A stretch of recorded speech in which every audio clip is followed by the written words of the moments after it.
Right, we are live. Hey guys, how's it going? Welcome back to the Kiwi Lads channel. We are back for another match of the URC. This one, yet again, another South African derby. The Lions taking on the Bulls. This game promises to be an exciting one, and there's a lot on the line at the moment. The Lions, they are sitting in 13th. The Bulls, a cool, calm 4th. And if they win this game, they will, for now anyway, boost themselves up to 3rd, depending on what happens in that Sharks versus Cardiff game, will then determine where everyone else goes. But for the Lions, this is a must-win. And the thing is, they've only played 7 games compared to a lot of the other teams who have played 8, 9, and 10. So if the Lions were to win this game, they would still have a game in hand over some of the opposition above them. But theoretically, they can go from 13th all the way up to 5th with a win here. So that is absolutely massive. And it just shows how close the URC is at the moment. This game not too far away from taking place.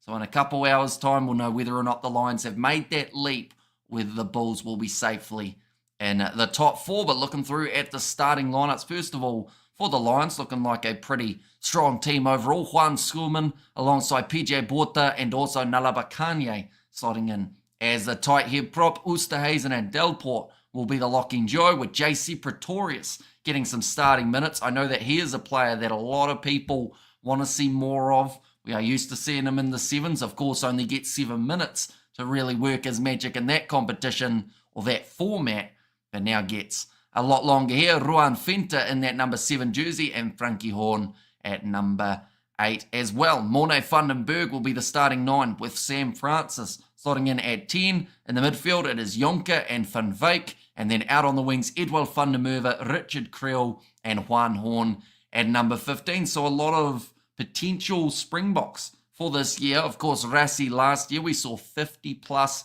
players given that chance. Perhaps a few of these Lions men could get the chance here. But looking through at this Bulls starting lineup, and they have gone with quite a few Springboks in their starting 15. Gerhard Stennekamp at 1, Johan Rubela at 2, and Wilco Low as the number 3. All 3 of those individuals getting some form of minutes for South Africa last year. Number 4, Visa, and number 5, Ruan Nokia. Marcel Kurtzia, Elric Lowe, and Cameron Hanekom will slot in at number 8. That man is a superstar. He's proved it time and time again. In games where the Bulls are struggling, he still finds a way to keep them in it and still makes some very impressive meters. Imbros Papia, the starting 9, with Chamberlain at 10, Foster and Creel in the midfield, with Sergio Peterson out on the left, Sebastian de Klerk out on the other wing, and then Devon Williams at number 15. So those are the starting sides for these two sides, ladies and gentlemen. Looking through at recent form, and we are basing it off the Champions and Challenge Cup for the Lions. They were defeated in the early stages of the year up against Montpellier, but then firing back on all cylinders the week after, winning 60 points to 10 over the Dragons, a 50-point victory. Tell you what, even a 5-point victory here would be pretty massive up against the Bulls, but if they could somehow pull off more than 10 to 15 points, of course it would be a massive upset. Castra getting a great win over the Bulls, and then the Bulls firing back. That seems to be the trend at the moment. Everyone thought the South African sides were going to struggle after seeing that first week, and then both sides coming out with a hiss and a roar and getting themselves big wins for the next week. But of course, we don't see any sides in the Champions Cup. Challenge Cup, though, is absolutely stacked with South African talent, with the Bulls, the Lions, and the Sharks all getting a chance in that comp. But looking in the chat, we have got there, let's go the Bulls, from Super Dragon to Prayer, and also waiting for the Black Ferns Sevens quarterfinal versus China. Says Novmum, of course, the Perth Sevens taking place at the same time as this game. And we should also mention we are going to be covering the game tomorrow involving the Blitzboks. They have made their way through to the semis, and they will be going head-to-head with Australia, a side that they did face off in the group stage and actually got themselves the win, 10 points to 7, a low-scoring close game, which could be what we get here between these two sides. But we are only around 10 minutes away from the start of this contest. It is the first of 2 games that we are going to be covering on the channel today for the URC. The other one taking place later on tonight between the Stormers and Leinster. Now, Leinster will be at home for that game, and they are currently undefeated. As you can see on the table, they are sitting at the top of the bunch, 9 wins from 9, I should say. The Stormers, they are in 11th, but they find themselves in that similar predicament to the Lions. That one big win here could boost them well and truly up in the right direction. And as this URC does wear on, the top eight's going to be so much closer. And honestly, the Lions, they were extremely unlucky last year to not be in those quarterfinals. This year, unless, someone's going to miss out by a very thin margin. I hope it's not the Lions. It could be the Stormers this year. Their form has been up and down. And what a big win it would be if they can pull off it up against Leinster. We have got this match on TV in Ireland. I have no idea, Connor. I am not in Ireland. But I would assume that if they show the rest of the URC, this game would hopefully be there as well, unless they've just made it that it is being shown. In South Africa, New Zealand Black Ferns winning 17 donut, says Novmum. And the Lions go, says Julian Moses, and good day, mates. Says Wenma, hopefully you are having a good day so far. Early start, well, afternoon start, I guess I should say, for you guys in South Africa. Some great times to be able to watch a bit of rugby. That Stormers-Leinster game kicking off in the evening. The Bries, I'm sure, are already going, but they will be fired up well and truly by the start of that contest. That is in 4.5 hours' time that match will be kicking off. Humid AF here, says Wenmar. So I assume that's the same at the ground that they are playing at. Their altitude, aren't they, for this game? If I am correct. I could be completely wrong. Might have my stadiums mixed up, but I believe they are playing at altitude for this game. So if it's humid as well, alongside that, it's going to be torture out there on the field. But both of these sides, they will be relatively used to those type of conditions. I mean, the Lions, that is something that they can use to their advantage, being able to play in these type of conditions as well. No, I'm Cape Town, says Wenmar. So yeah, hopefully it's not too bad for them in Joburg. But like I said, only a few moments away from kickoff. So do let me know your score predictions for this game, ladies and gentlemen. I do think it's going to be a close one. The Bulls come in as favourites, which is relatively understandable. At the end of the day, they are sitting much higher on the table currently. But at the end of this round, these two sides could be really neck and neck alongside each other, and they still have games in hand. This is one of those matches that I believe it's a repeat of a game that was going to be a lot earlier. In fact, those games are taking place during the Six Nations. We're going to see some head-to-heads from South African sides just to keep them busy while the other sides have international duty. So in 21 days, that is the next game for the Lions. They'll be going head-to-head with the Stormers and the Bulls. Their next game is also going to be up against the Stormers, but that is in 14 days' time, and that will be a Stormers home game when it does take place. So yeah, the Stormers are going to be extremely busy. As you can see, they've got games week in, week out. We have got there, no, it is not on TV in Ireland, so that is unfortunate. They don't seem to like showing the South African derbies, do they? On Irish TV, Cape Town had a heat wave, says Julian Moses. So yeah, they might be, they won't be happy that it's at the Aviva, the game up against Leinster. I feel like they would have much preferred it to be at home.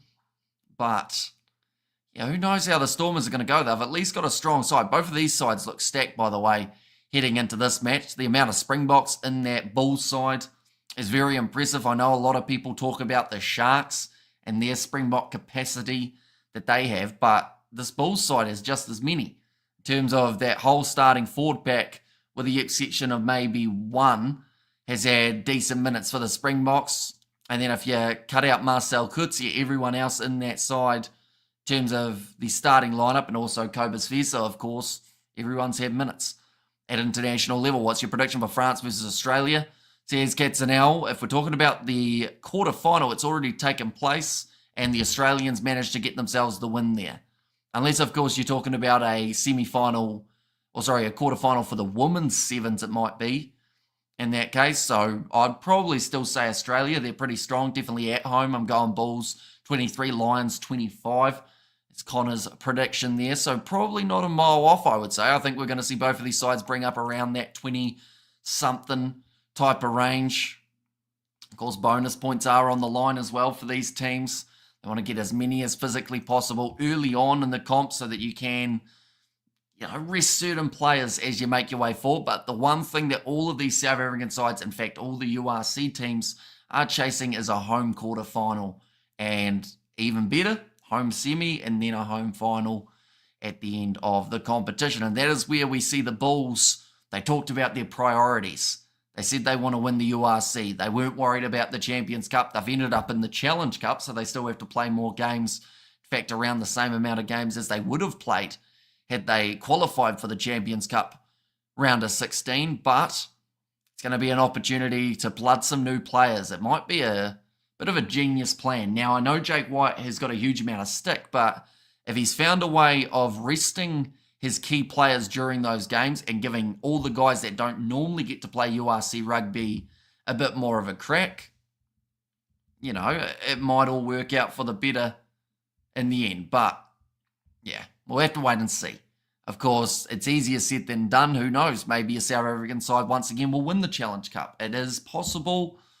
Is it impossible? I don't think so. I think we saw that the Sharks showed exactly what you can do when you win playoff games of rugby. Hello, says Timothy Peterson there. Welcome in, mate. Hope you are doing extremely well. Of course, do let me know your score prediction for this game. We are only around 4 minutes away from the kickoff of this contest, the first of 2 URC games that we are covering today. The second one between the Stormers and Leinster, and that promises to be a good one. Stormers, like I said, they've got a strong side. Leinster, they've got Geordie Barrett and Arges Neyman in their side. Break scores, says Novmum.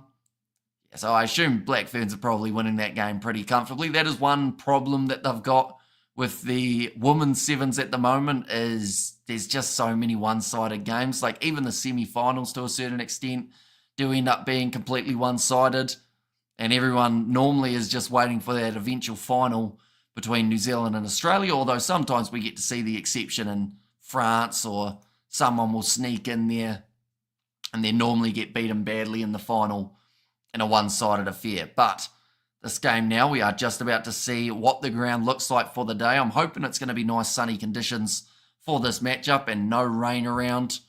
As, I mean, those Champions Cup games, we saw so many handling errors. And I think both of these sides were guilty of that in their last performance. Even though they both got comfortable wins, they would have loved to be able to hang on to that ball just that little bit better. Have to wait and see whether that will be the case today. But yeah, the sun is out. The Emirates Stadium. Both of these sides very close to making their way out onto the field. We have got their High Hamish heatwave in the Western Cape, 41 degrees. Sakabula, so yeah, definitely warm. Please tell what time is the Leinster match. Leinster match is going to be taking place in around 4 hours, 15 minutes. It is a 6 a.m. kickoff for us here in New Zealand. So we are once again going to be doing a close to an all-nighter. I might try and sneak like an hour's sleep in between the next 2 live streams, but that can be extremely risky because then you just end up feeling much more tired. Then we have got a recording session with George tomorrow that will last about 3 hours, so I'll have to find sleep somewhere. But just talking about the fact that we are already up to round 10, which means we're up to the business end of the competition already. 29 degrees Celsius for this match. It's going to be relatively warm by the looks of it. I'm just checking to see if there are any late changes, and it doesn't look like it. But looking through at the starting lineup, first of all, for the home side, the Lions in this contest, it is going to be in the front row.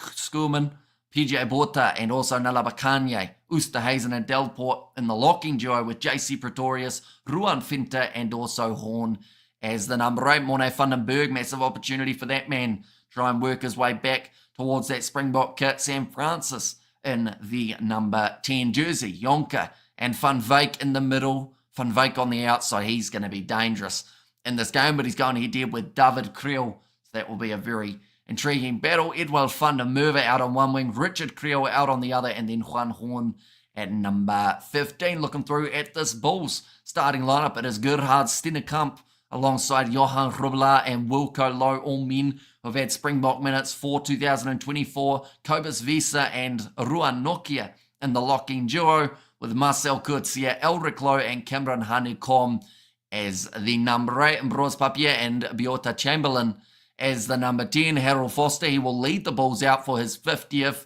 cap for the Bulls, and David Creel on his outside at number 13. Sebastian de Klerk, Sergio Peterson, and Devin Williams.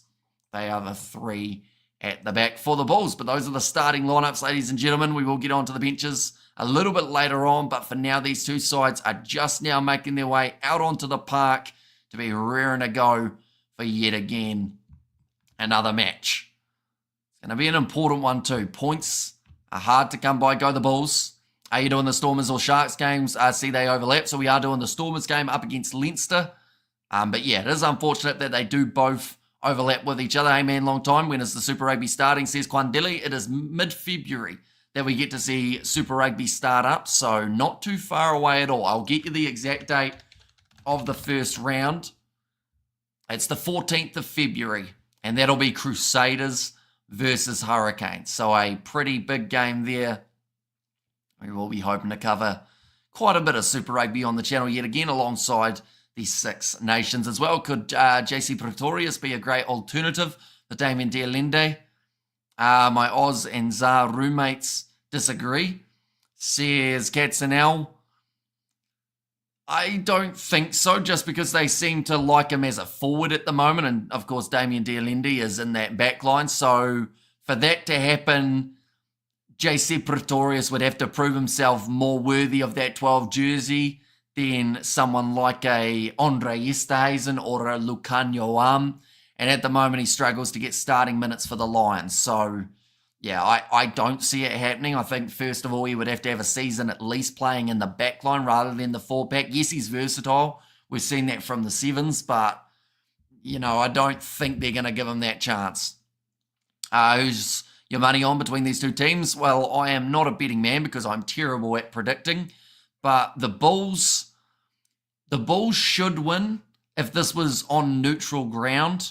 With the fact that the Lions are at home, though, maybe that gives them that slight advantage. Plus, we've got to remember, for the Bulls last week, yes, some of these guys were playing, but they have made quite a few changes in their starting lineup.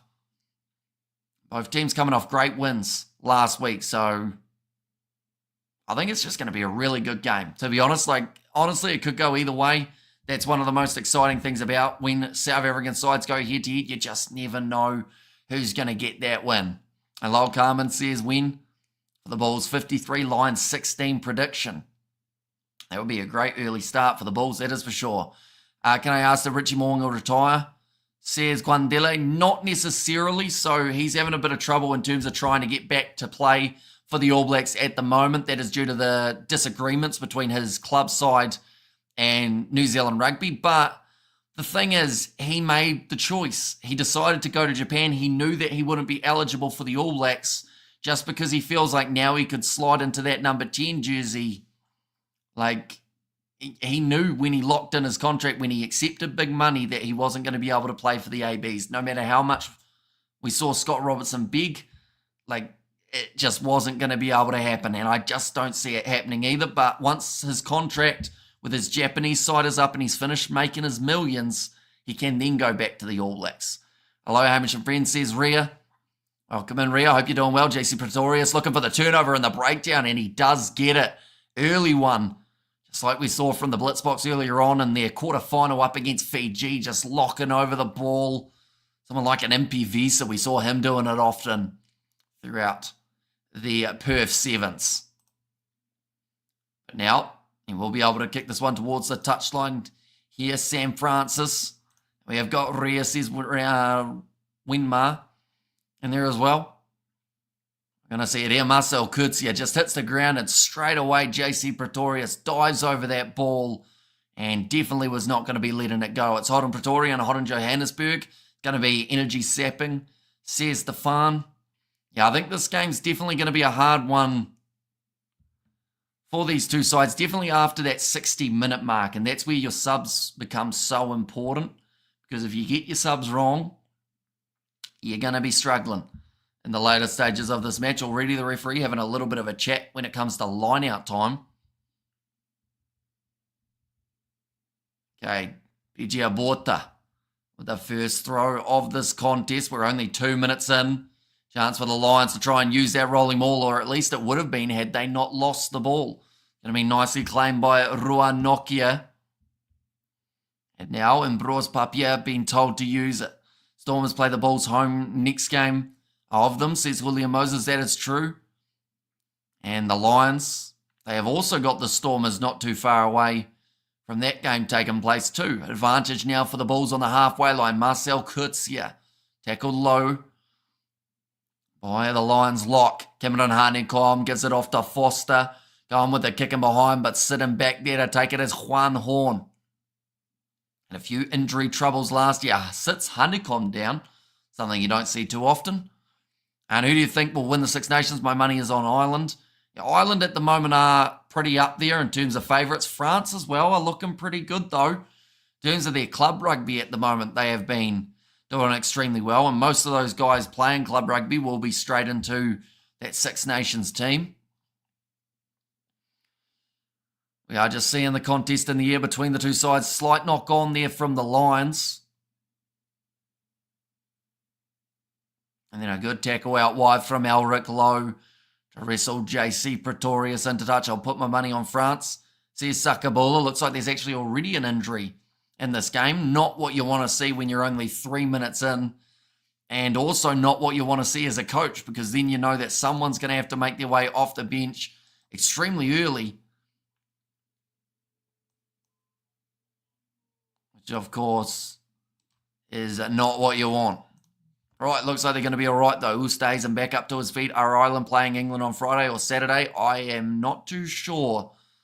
I believe it's Saturday, though, in terms of time zones. For us here in New Zealand, you see it's on a Sunday, so that's where it gets a little bit confusing. But opening game will be France versus Wales, Scotland, Italy, and then England versus Ireland as the last game of the round. And I, Hamish and everyone going with the Lions by 7 in this one. Says Lilia B. Nice attack and run from Harold Foster. They move up to the halfway line now. Pick and go from Ruan Nokia. Quite evasive in the way that he plays the game for a lock anyway. Now Ambrose Papier, they've made it up to the 22-metre line now for the Bulls. Now going back across to the left-hand side. Cross go from Biota Chamberlain, and the mark is called by Morne Vandenberg. Hey Hamish, I sent you some whip-bang rights. Did you get it? I did not know. Are you commentating the Sharks game later on? We aren't. We are doing the Stormers game up against Leinster, but that will overlap, so we will be able to give updates of what's happening in the Sharks versus Cardiff game 2. But yeah, just a little bit unfortunate that those two games are on at the same time. Ruan Nokia now. This does not look good for him. Knee injury of some sort. This is the last thing that he wants. I mean, we didn't see him in November or a lot of November due to an injury.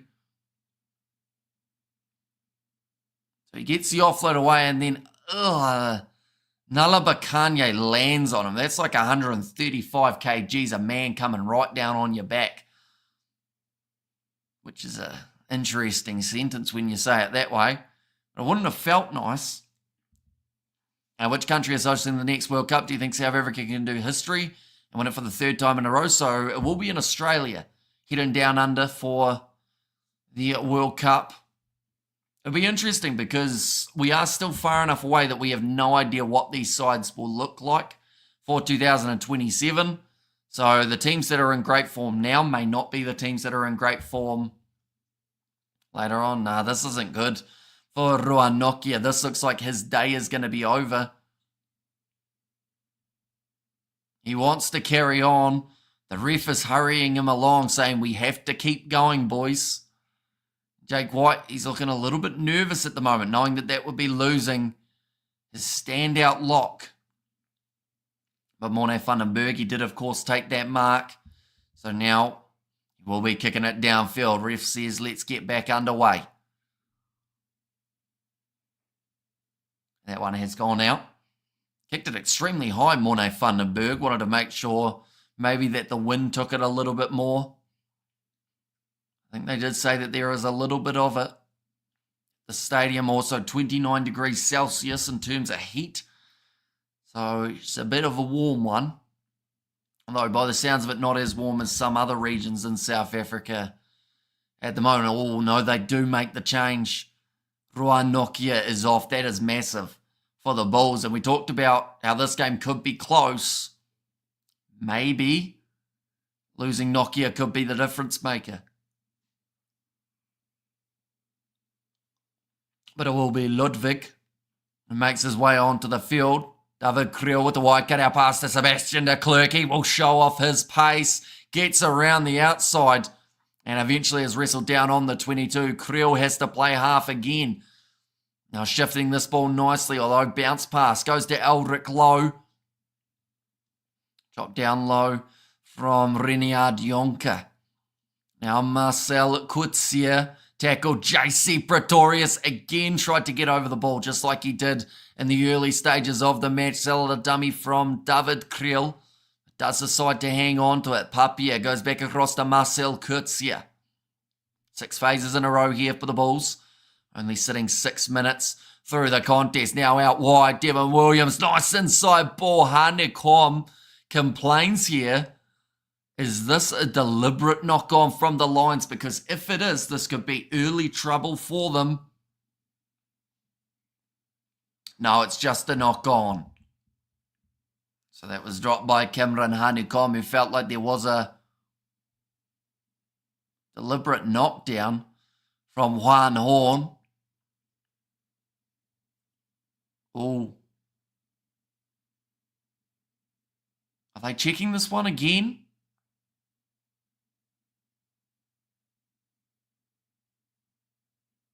Oh.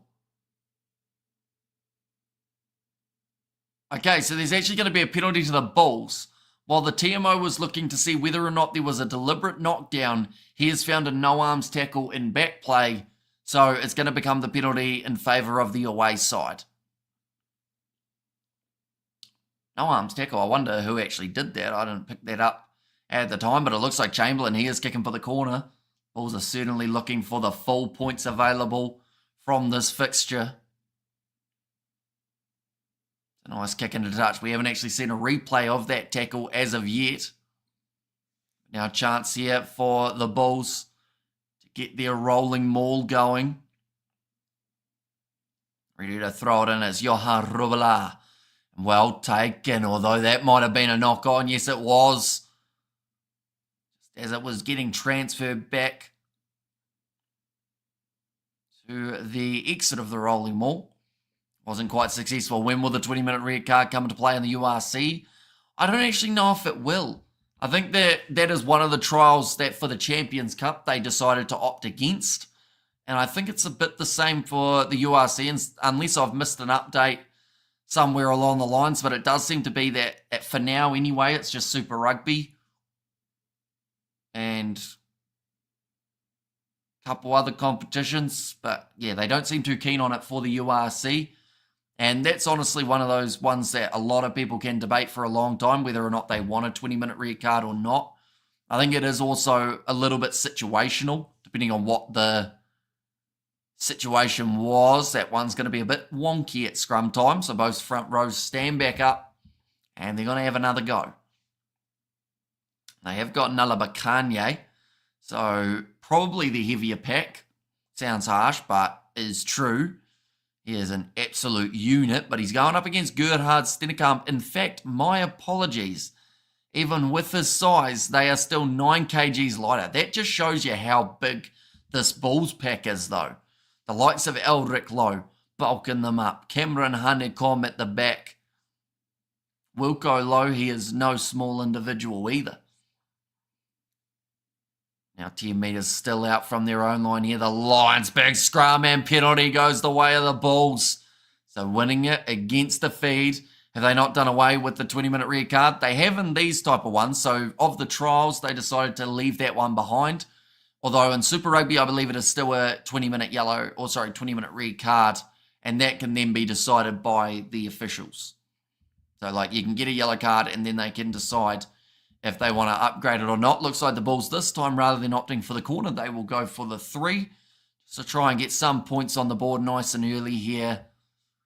Because at the end of the day, we've still got plenty of time. We're only about 8 minutes into this contest at the moment. We'll mention anyone who is new to the channel. Of course, be sure to leave a like and subscribe. We're going to be back for the next game taking place between the Stormers and Leinster. It's going to be a tough task for the Stormers side away from home at the Aviva, up against a very solid Leinster team. But Chamberlain does get the kick over, and now the Bulls have got themselves the lead 3-0 over the Lions. The crowd very happy with that one at the moment. Bulls have had a lot of pressure on the Lions. So eventually they just wanted to cash in a little bit and reap those rewards.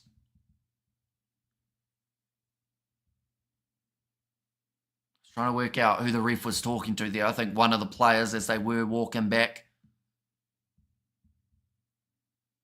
Now Horn gets it off to big shot on Eldrick Lowe.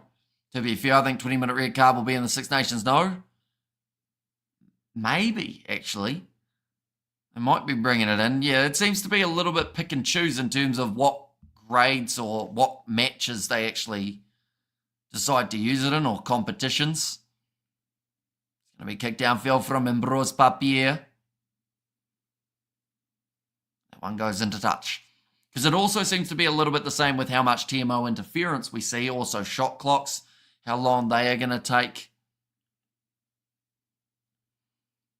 They are just talking about another rule, which is the defending scrum half cannot advance above the back of the scrum or in front of the back of the scrum is another one of those new trial laws. Now on the halfway line here, nice tackle made at the halfway line. Edward van der Merwe gets the carry.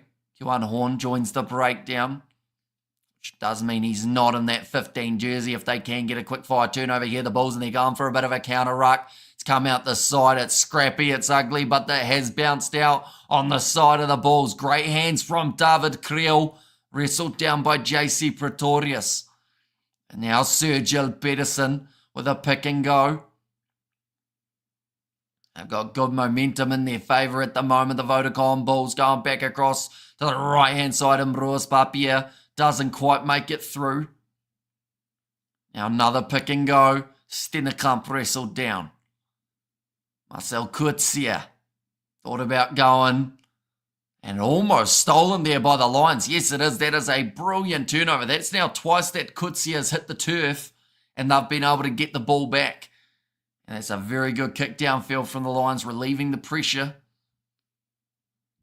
They had to get it right there. But yeah, Marcel Coetzee, he seems to be the guy that they are currently targeting in terms of getting into those breakdowns and stealing the possession as quickly as possible. Referee just once again telling them to speed up. Is there any other sport that changes the rules as often as rugby? Says Sakabola. Probably not. Not that I can think of off the top of my head anyway. I'm sure that there are a few that have rule changes quite often. But yeah, rugby does often change their rules. And it also makes you wonder, when you really think about it, is the reason they're changing the rules because they keep getting it wrong? Or is it just more of the case if they're trying to find that perfect, I guess, algorithm that works for them? Edward van der Merwe taking the mark.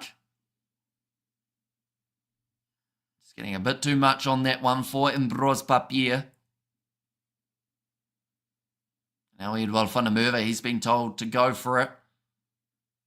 We'll kick it downfield and has not found touch with it. Please correct me if I'm wrong. Didn't World Rugby not approve the 20-minute red card? One stop maul and mark from kickoff from progression. Says Lilia B. They did turn down some of them, but even with it being turned down, some competitions have still opted to keep those laws, or at least some of them. The likes of the 20-minute red card, I believe we will see once again in Super Rugby this year. Are the woke looking for a contactless, injury-free sport? It's what I see, says Wenma. And also we have got there, I think it will be New Zealand versus Oz final for the women's in the sevens. But luckily, that isn't a final we see very often. So that'll be nice. Of course, that is sarcasm. We see it every single week, it seems. Now, Kjuan Horn passes it across to now the youngster Sam Francis. Oh, he runs straight into Eldrick Lowe. That wasn't the smartest line to be running. What I seriously dislike is not being able to, nice offload to Morne van den Berg. We will read the rest of that one in a very short moment. It's going to be played at a high tempo, and that's going to be nicely stolen by Gerhard Stennekamp. Bros Papier back now for the Bulls. They will go for the kick in behind. Sergil Pedersen chasing this one hard. There's no one back there. And now it's going to be an awkward bouncing ball. Sergil Pedersen offloads, and David Krill scores the try. That is a fantastic one from the Bulls. And Sergio Pedersen, that just shows what the good pressure of a chase can do to an opposition side. It was always going to be tough. Sergio Pedersen, he had the momentum going forward with him. What I seriously dislike is not being able to celebrate a try, because, you know, they will go back and scrutinise every move leading up to it, says Sakabula. And the Irish didn't know that they could do that, says Lilia B. And Squid Game, says Martin. And yes, the Bulls, says Sakabula. But yeah, gets a great bounce of the ball. Decent work in the end from the Lions defence in terms of just being able to slow it down a bit, but then it just became a 2-on-1. And as soon as it was a 2-on-1, it was trouble for the Lions. But a great start to this match for the Bulls. They have looked like the stronger team throughout the first 15 minutes. They've had a bulk of the possession as well. Now Biota Chamberlain does get that kick straight over. That's going to make the score now 10 points to 0 in favour of the away side. Like I said, dream start to this match, exactly what they would have been after, and just shoulder to shoulder. Yeah, Richard Creel just getting caught out there, and then David Creel, the man who was able to score it. Now getting ready to kick this one off yet again. It is Kuan Horn. Goes nice and high, the Bulls. Waiting for this one down towards the 22. Not taken cleanly, and that's a knock on from the Bulls. Not clean off the kickoff. Pedersen has a mini experience. Says Outlaw, yeah, exactly right. And sometimes that is what those guys can bring. And that's the thing. He hasn't really lost any pace, even though he is a lot older than he used to be. But, like, he's still rapid when he gets any sort of space to run into. Almost soul with the Lions on the field. Come on, guys, says Rhea. Yeah, they certainly need to start putting it together in the later stages of this match. Well, the later stages of this first half. We're still very early on for this contest. And don't worry, Lions, just wait for the last 15 minutes and the Bulls will go to sleep, says Eric. Yeah, currently they have just shown the stats. 72% possession and 74% territory for the Bulls in this game throughout that first 17-minute period. Now ready to feed this ball in for the Lions, though. So be some much-needed ball in hand. They're being told to use it. And Morne Vandenberg goes across to Sam Francis, sold a massive dummy. Harold Foster, 50 caps for the Bulls. He wasn't even close to selling, or at least falling for it. Beja Buota, forced backwards by Eldrick Lowe. He's been busy making tackles for this match. Horn can't quite link up. Lions need 2 yellows to come alive. Yeah, well, even one. They'd take one at the moment, to be honest. Like, that's the thing. They just haven't had the ball, though. So that's been the hardest part for them. Oh, Morne Vandenberg wanted to take the quick tap. Referee says, no, you weren't on the mark. Looks like Cobus Visa is not too happy about that decision from the referee, not rolling away. Lions now have a chance at 3 points if they want it, and that is exactly what they're going to take here. Might as well. Some form of points is always better than no form of points. They have to make sure that they don't get too far behind in this contest, because the Bulls are going aggressive. They will look to score as many tries in quick succession as they can. In fact, they'd love to have a bonus point by halftime. Is that going to happen? Probably not. But they'll give it a fair suck of the sav. Which is a saying I once again realised that some people don't know what that means. It sounds a bit interesting, but fair crack at it. That's probably the better way of saying it. What happened to Nokia? I missed it. So knee injury, unfortunately, just as he offloaded, then was getting tackled, and the knee took a lot of weight on it. And then also Nalaba Kanye flattened him after that as well as he was falling down. So, yeah, sadly, knee of some sort. Looks like the injury.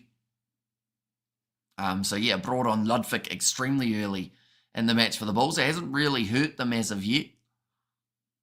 That kick has gone over from the Lions. It makes it 3 points to 10. It's going to be nicely claimed at the back by Horn. That being number 8 rather than number 15. I'm on Vandenberg. He's Being told to use it, and the referee asked nicely. He did say please. Now going across to Cameron Hanekom. Nalabakania finished him off.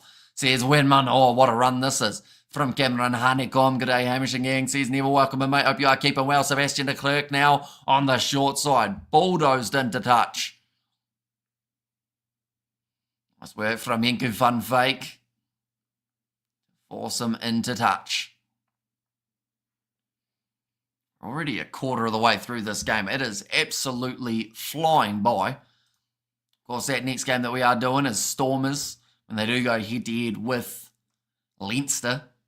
It is not going to be an easy one, but I'm sure that they will give their absolute all in that contest. Getting ready to throw this one in. It is PJ Buata. On across now on the inside. Oh, he got bent awkwardly there for Ruan Fenter. Looks like he's going to be all right, and great work from Honeycomb, though, to be able to once again get a turnover in that breakdown, not allowing that rolling maul to get the ball out. He's just on another level at the moment, Honeycomb. It looks like he's injured himself in the process, unfortunately. That will happen when you look like you're doing everything out there on the field. But I would be very surprised if Rassi doesn't have somewhere in his side. I was just thinking, who else have they got for number 8? They've got Eldrick Lowe. They've got Jesper Visser. Quagga Smithy got a couple cracks there, but it did seem to be he was a lot better off the bench outside of that number 8 jersey. So I would say that Hanekom is definitely one of 3 options. Eldrick Lowe, they've actually played a little bit more in those other positions in the loose forward trio. So yeah, I'd like to think that Hanekom will be in there somewhere. And Hanekom are going to become like Peter Steph-Toy, says Sakabula. And yeah, imagine a loose forward trio, right? Like, the thing is, you could put for now Sia Khaleesi, but eventually, of course, there will be someone else going in that number 6 jersey. But Peter Steph-Toy and Cameron Hanekom in the same loose forward trio, like, how do you stop that? Like, that is a scary sight. Come down, Honeycomb, sorry. You really don't have to do everything. Says Eric. Now the Bulls are in possession yet again. Here comes Ludwig. And the penalty does go the way of the Bulls yet again. That is against JC Pretorius. Now Broad's Papi, he's looking at the post here. But Chamberlain, yes, he does say we will take the shot at the post. I thought for a second that the Bulls may have considered the corner for their best option. Just both sides trying to get those early points, put their opposition under that little bit more pressure.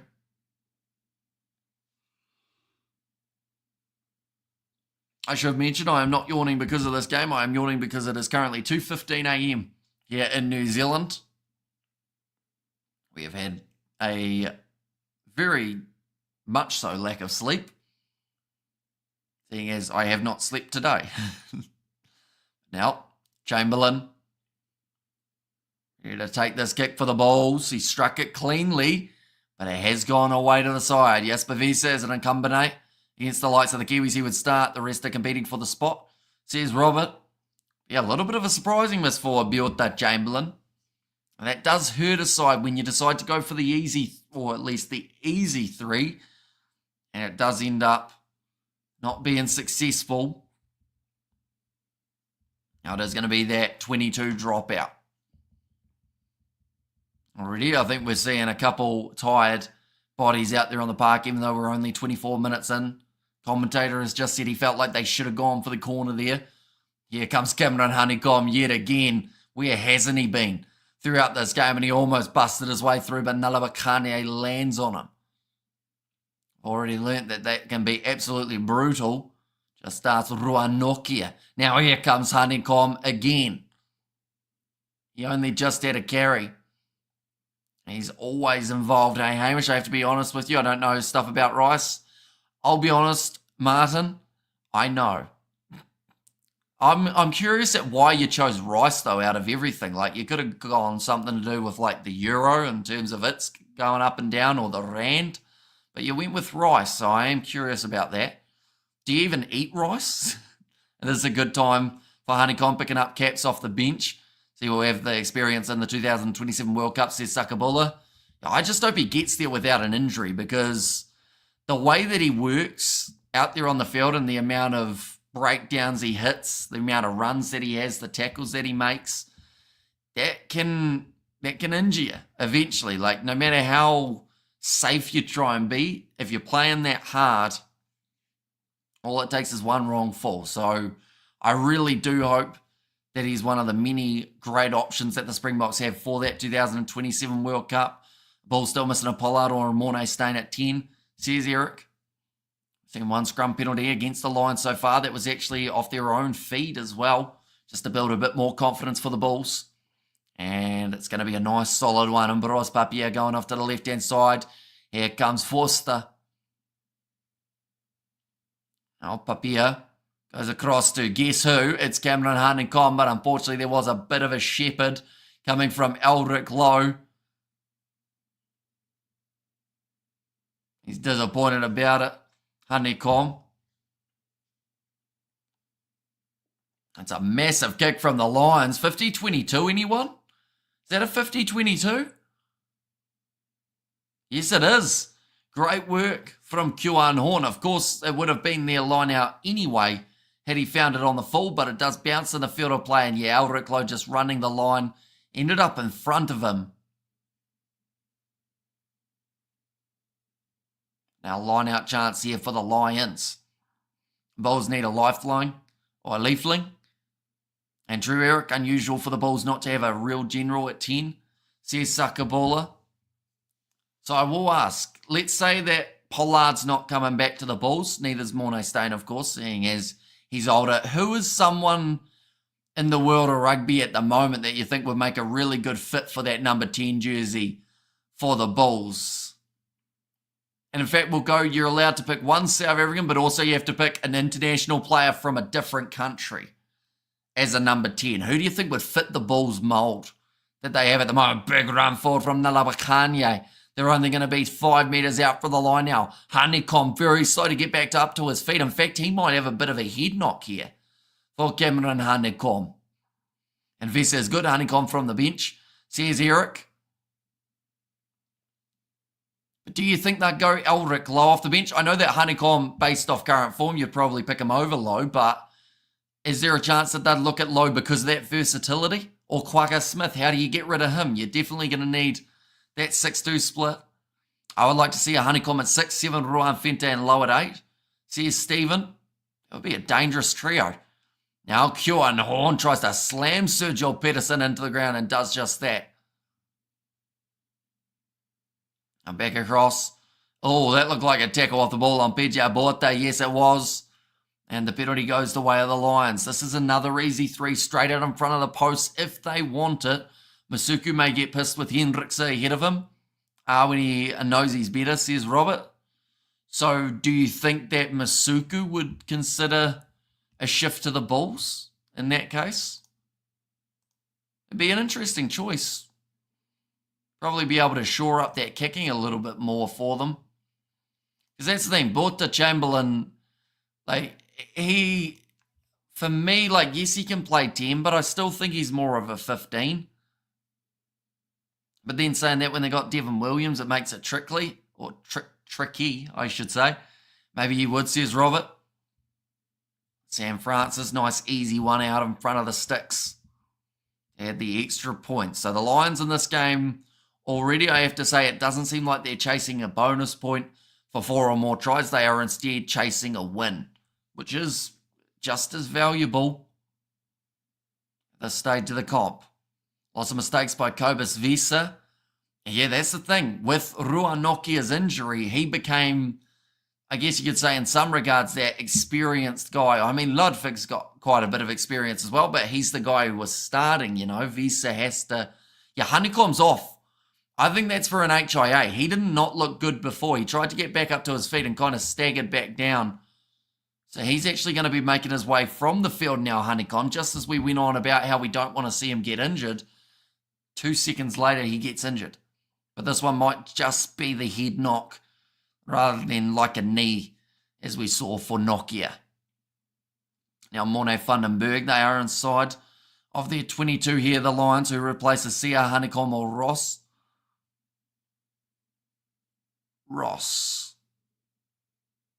Who's Ross? Am I forgetting someone obvious?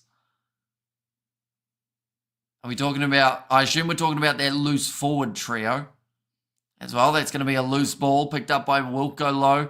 And we jinx Honeycomb. Yeah, hopefully he's going to be all right. Although I don't think he's going to pass his HIA. Just because, yeah, he tried to get back up to his feet and he just looked really wobbly. And also, I should mention there's a blood replacement. Peterson's off the field. That is for Villy LaRue. So actually losing players flat out here, the Bulls. They've lost 3 so far. Now, drop kick attempt from Biota Jamelin. Bit of a waste there. Does end up short after you finish watching Leinster beat the Stormers. See how much better the Sharks do today with Masuku and a better looking backline. See, here's Robert looking for the 50-22 here for the Lions, but they will not quite get it. Stays in the field of play. And the Bulls with Chamberlain kick it into touch. The Lions just putting that little bit more pressure on now. And I believe that is all down to just getting a bit more ball in hand. Lions suck. I think that is from Henry there. Kana Moody. He has made his way on. They actually said before that it was Villy LaRue, but it is Kana Moody instead. And Honeycomb off. Snail car on. Now getting ready to throw this one as a PJ Buata. And they do take it nicely. Morne Vandenberg, but it wasn't straight. Was on the outside shoulder. It wasn't a fair contest, says the referee. Now having the option of a scrum or a line out. Normally in this case they do take the scrum, and also the Bulls, they've already won a penalty at scrum time, so it would make perfect sense. But yeah, PJ Alborta just not quite and that one right. Wasn't a mile off either. We've seen a lot wonkier throws not given as not straight.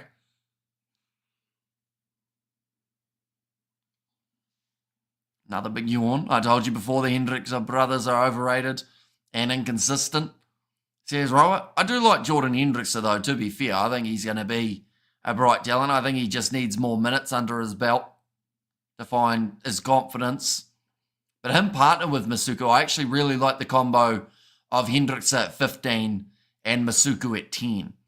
And that only works, I guess, when Upper Fussy isn't there. I believe no country can match our loose forward trio, says Stephen. Honestly, at the moment, I would agree. That's just a secret to keep between us. Because, of course, if I say that on any other live stream, I get a little bit of stick. But, yeah, you look at Pederstef the Toy, you look at Vesa off the back, and the guys that are backing them up in terms of the next guys in line, Honeycomb, Elric Lowe, even looking down towards someone like Pepsi Butalazy, there's plenty of depth in that loose forward trio. In terms of those options, the impact of Quagga Smith off the bench cannot go underappreciated either. And then Evan Ruiz, another guy who's waiting for his opportunity to come back in after his injury, slowly building back into his rugby. So far we're seeing 10 tackles made by the Bulls compared to the 34 of the Lions. So a busy first half for this Lions team, but they are still only down by 4 points. The ball has been fed in, the Lions. They did have the feed, now going to the short side. Little chip in behind from Yonka. Chased by Henko. Fun fake, gets the bounce of the ball and scores the try for the Lions. I think they may just check this to make sure that he got a clean grounding there. But, ladies and gentlemen, Honeycomb off, Lions on the scoreboard. I've said it's momentum. Fun fact, my company is sponsored I was sponsoring the Lions, but I'm a Bulls supporter. Go the Bulls. Says Original Venom.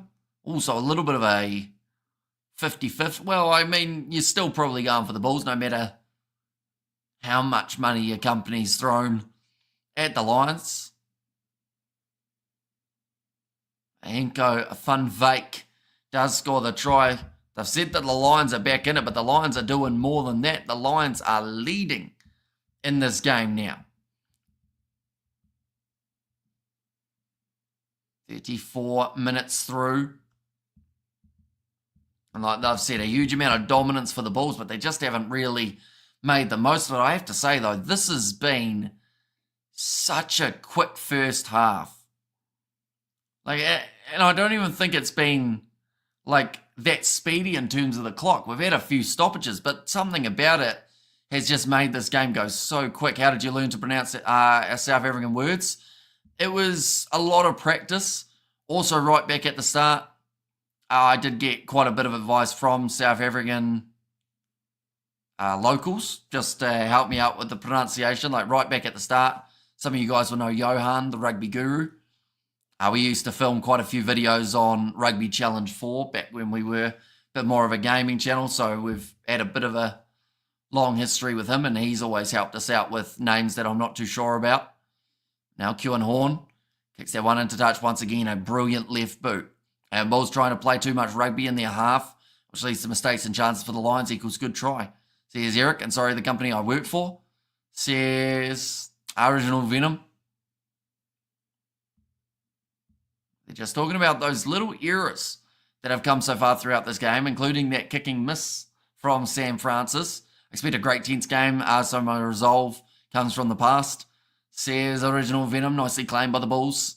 Just on the halfway line at the moment. Chamberlain getting the loop around play. Quick hands here from the Bulls. That is sensational stuff. Kane and Moody gets in behind. Bounce of the ball. It goes to Edward van der Merwe, who's going to be shut down. Juan Horn needed to kick that. In fact, no, now he runs it forward and then kicks it.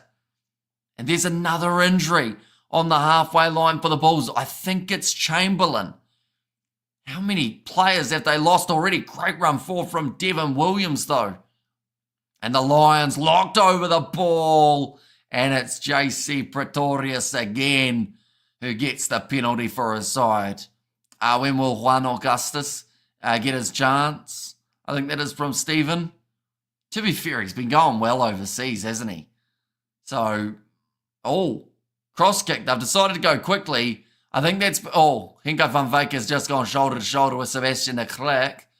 And it's now going to be a Lions throw.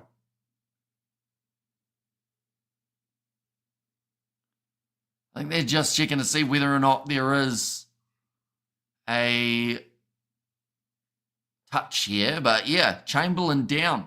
So far in this game, Sergio Peterson, he hopefully will return. He was just a blood bin. But if he doesn't, they have already lost Ruan Nokia, Cameron Honeycomb, Sergio Peterson, and now Biota Chamberlain. All in the first half. The injuries might dent the Bulls' progress in this game. Not just this game as well, perhaps this season.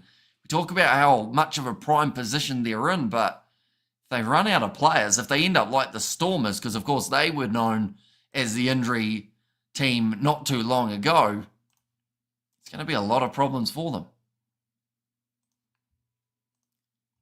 Right, is Chamberlain going to continue in this game? Villy LaRue just doing some jogging on the sidelines.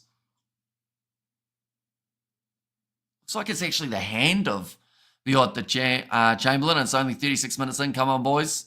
And shoulder on de Klerk and nothing from the TMO. Yeah, it looked like something that was worthy of a penalty. Like, they'll try and say it was shoulder to shoulder, but it did look like it's almost like a tackle off the ball, isn't it? And 12, Ethan Hooker. 13, David Creel, centre of beasts. Says Stephen. Yeah, two men who are in sensational form. Nice ball off to Henko van Wyk.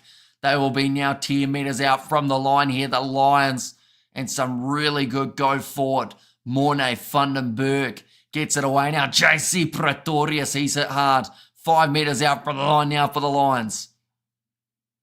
And they get the try right at the end of the first half. They've got 2.5 minutes to work. Morne Vandenberg, inside ball to Juan Horn. Get a couple extra meters. Nalabakanya with the quick hands from the big man, the other horn. He spins. Oh, he was close, but he's going to be just short. Ball should be available there for the Lions. Yes, it is. And there was a knock on in the breakdown. They may just check this. See whether or not Horn managed to get that ball down first, though. I think it was Marcel Kutsia who might have done the try-saving tackle.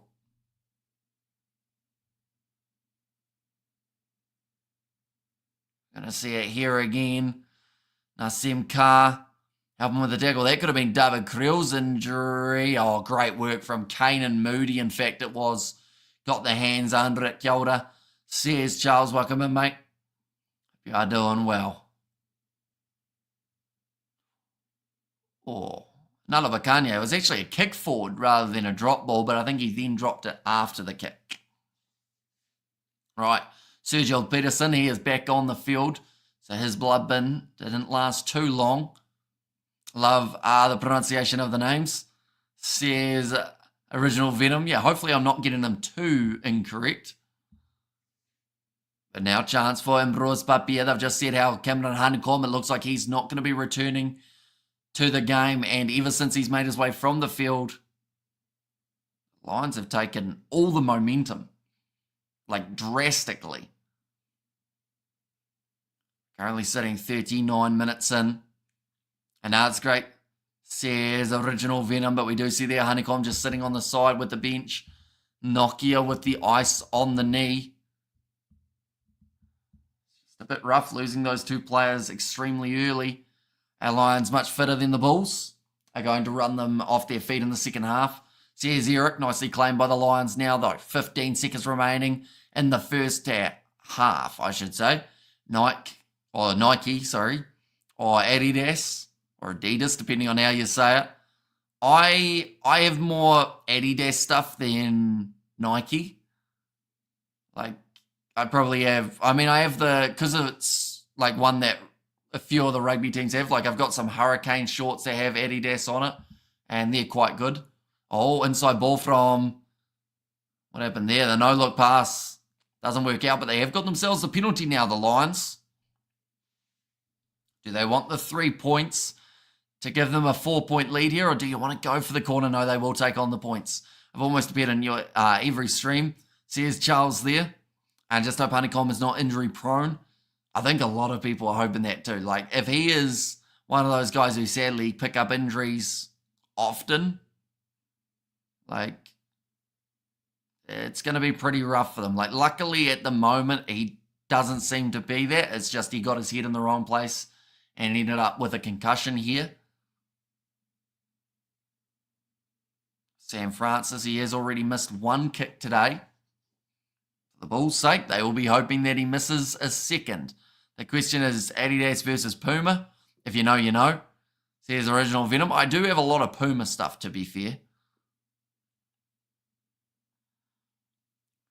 Now getting ready to kick this one. And Sam Francis, he's missed away to the side. So both sides have had opportunities to add 3-pointers. They've missed them, but that is going to be the end of the half.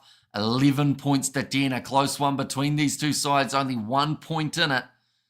Okay, Original Venom, says Charles in there as well. Now, I should mention, the URC, it's a busy day in this competition. I do think we've got a couple more games, in fact, 4 more games that are happening later on today. Scarlets versus Edinburgh, that will be kicking off at 4 a.m. We aren't actually covering that one on the channel. Leinster versus Stormers, that is a game we certainly are covering on the channel. And then Cardiff versus Sharks, that overlaps with that game. And then Dragons versus Munster, the last game of the day. Is Leinster going to win the championship? They're looking pretty good at the moment. But I think the big deciding factor is going to be whether or not they will be at home. Because if they're at home, I think they're going to be a really tough task. But if they're away from home, let's say they have to go to Loftus to play that final, that will certainly be a big difference for them. Replace Chamberlain with Villy. Tell Villy enjoy, says Eric. Yeah, looks like Chamberlain for now has decided to continue, but it's a risky one. You, of course, don't want to end up with any sort of serious injury, definitely when you are already down in stocks for the amount of players available. If you don't know, their founders are and were brothers. Like I said, found fun fact. Says Original Venom. What we will quickly do is we will get some stats for that first half, ladies and gents. Unless the plans to get, I have to get thwarted again. It's our mission. What we will quickly do, ladies and gents, is we will show the table and the way that it currently sits. So Leinster, they are at the top of the bunch. Glasgow in second, Cardiff in third, and then the Bulls are in fourth. If this game remained the way that it is currently sitting, the Lions would go all the way from 13th right up to 6th. In fact, no, sorry. The way that it is sitting currently, they would actually go up to 7th. So they would go ahead of Benetton. If they were to somehow get a bonus point win here, they would move up to 6th. And in fact, bonus point would even push them a bit further. They'd go up to 5th. Whereas for the Bulls, they will receive 1 bonus point for the way that the match currently sits. We haven't seen a huge amount of tries as of yet, 1 per team. We saw Henko van Wyk score it for the Lions, and then for the Bulls, we did see the try for David Kriel. Sorry, my comment was not rugby related. Back to rugby. It's all good. It's half time. We honestly talk about food more than anything on these live streams. Are you going to cover Cricket Champions League on February? I would like to, but unfortunately it's very difficult because last time we got into cricket and started commentating, we got a copyright strike. So it makes it a little bit more of something I'm hesitant to do. Damn, I have to miss the Scarlets game out on a cocktails with my wife, says Fleshin. And good morning again, Hamish. Isn't our neighbour Accent from across the ditch? Or isn't... Wait, good morning again, Hamish. Isn't our neighbour Accent from across the ditch? Like, is an Australian? And did you know that Leinster have never beaten the Stormers, says Robert? That is a very fun fact. And today we'll have to wait and see whether or not that continues or whether Leinster do break that streak. And food, more like the Kiwi food, lads, says Charles. Yeah, I mean, we always end up talking about food on the URC ones, but looking through at some of the stats to do with this game, I mean, first half was dominated in terms of possession for the Bulls. They were able to hang on to the ball quite a bit, but in the end, it actually dragged back a little bit. We did see it go to 52% in favour of the Bulls still. Clean breaks, 3 compared to 1. 16 to 10 in favour of the Bulls for defenders beaten. Territory is also just in their favour. I think the tackle success numbers are a little bit of a concern for the Lions. 67% tackling completion compared to 76 of the Bulls. Actually, you should do a mukbang video one day with Mr. George, says Charles. We've actually done a few on the entertainment channel. We've done a KFC one. We also did one where we cooked steak. And then I think we've done a couple others where we've eaten food as well. O's call was Honeycomb's HIA.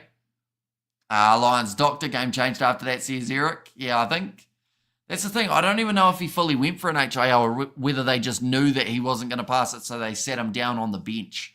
But yeah, ever since that moment in the game, it's completely shifted the momentum. Lion will win the Bulls. Says William Moses there. Yeah, currently they're in a good spot to be able to do so. I'm just going to have a quick look to see whether or not we've got some sort of odds for this one. So I do think that the Lions, with Honeycomb out, I would have them as slight favourites. I don't know whether or not they would do the same here, though. There's a T20 International taking place at the moment between India and England. I didn't actually realise that. Bulls versus Lions is suspended, so we can't actually see it. But the line at the moment... Oh, no, you can bet on some things. You just can't bet on the head-to-head. So for the Lions to win by 2.5 is currently the more likely option, I believe. You can actually still do try scorers as well, in terms of who will score the first try and everything else to do with that first half, or sorry, the second half, when it does get underway. But we aren't too far away from that being the case. Now, the benches, I've got a little bit of a glitch here. For some reason, we are missing the number 20, which for the Bulls, in this case, it was Nassim Carr. He is already out there on the field due to the injury of Honeycomb. Billy LaRue, it seemed like he was going to have to make his way onto the field for Chamberlain. Moody, we saw, due to the blood bin of Sergio Peterson, and Ludwig is on the field. That is due to the injury of Rua Nokia. Whereas on the Lions side, they still have all these options. And I would say 60 minutes is about where they will look to start making their changes. There's no real point doing it too much earlier. Rasi might be chewing his fingernails at the injury count. Yeah, although he has still got about 6 months for the first game. So, yes, there's a bit of concern, but I think a majority of these guys who are getting injured now would be back in time. Whereabouts in Canada are you from, mate? Says Sebastian. Yeah, second half, not too far away from starting up this game. It did start at 1:45, and I honestly do think that was a pretty smooth running first half. Didn't see a huge amount of stoppages, and when we did, they were pretty swift. Kept the game flowing very nicely. But it's whether or not these two sides can match the tempo that they had throughout the first half. Did you guys watch any Scott Barrett, Cristiano Ronaldo, I Show Speed, Mr. Beast clips on Kiwi Lads Entertainment? There might be one speed clip somewhere. But other than that, there wasn't a whole video dedicated to it. And saying the Bulls will lose against the Lions must be sad. Yeah, although, got half a chance. It's like a decent crowd as well. At the moment, definitely a lot more full than it is behind myself. But wait and see how this match ends up going. Whether or not the Lions can keep this shallow lead, or whether the Bulls can fight back, leads to win today. So ever get the champion coach back in 2026, says Robert. But yeah, that game later on, Leinster versus Stormers, I really hope it's close.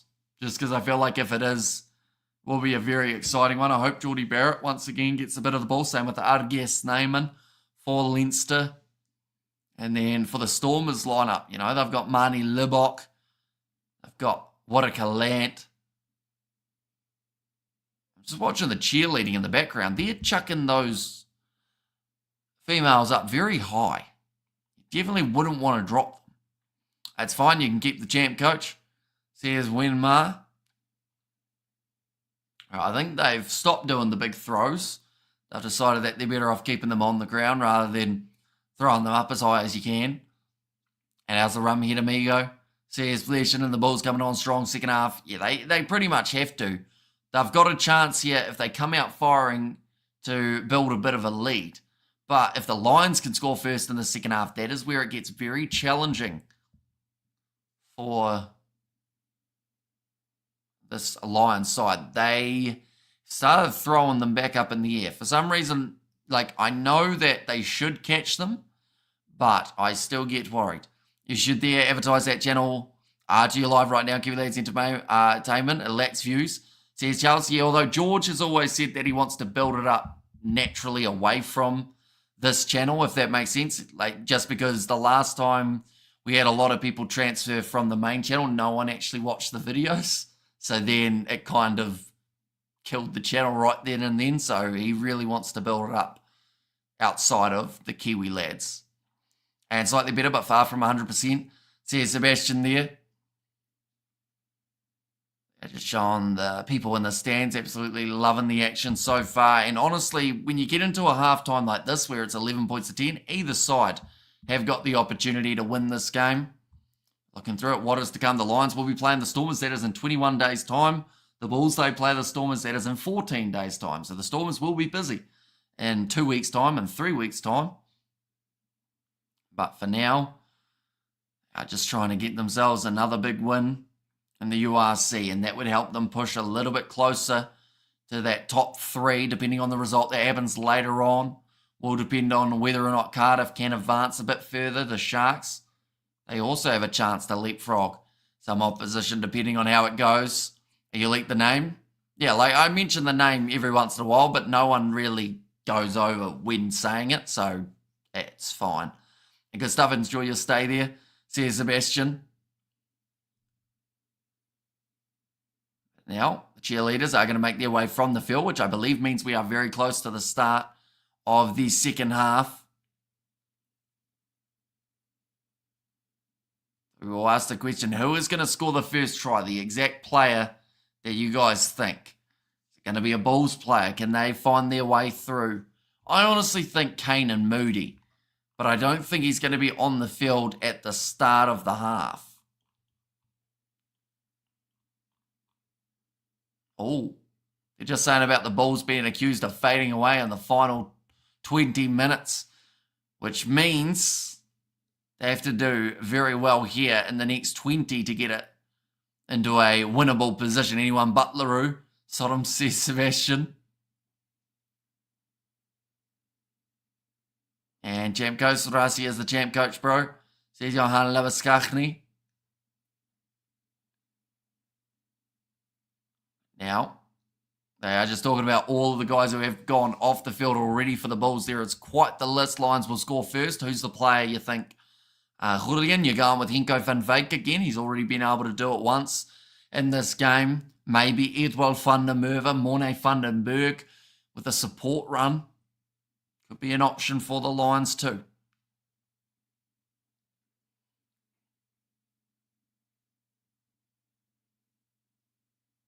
But now, the huddle is taking place out on the field for the Lions. The Bulls are ready to go. Jake White looks confused. We just had a double blow of the whistle from the referee. What does that mean when we're at half time? That might just mean hurry up and get ready to go, maybe. But now the Lions with Kjuan Horn will be ready to kick this one off. And the second half is now underway. The Lions, they're going to be looking into the sun. In fact, both of these sides are with the positioning of it at the moment.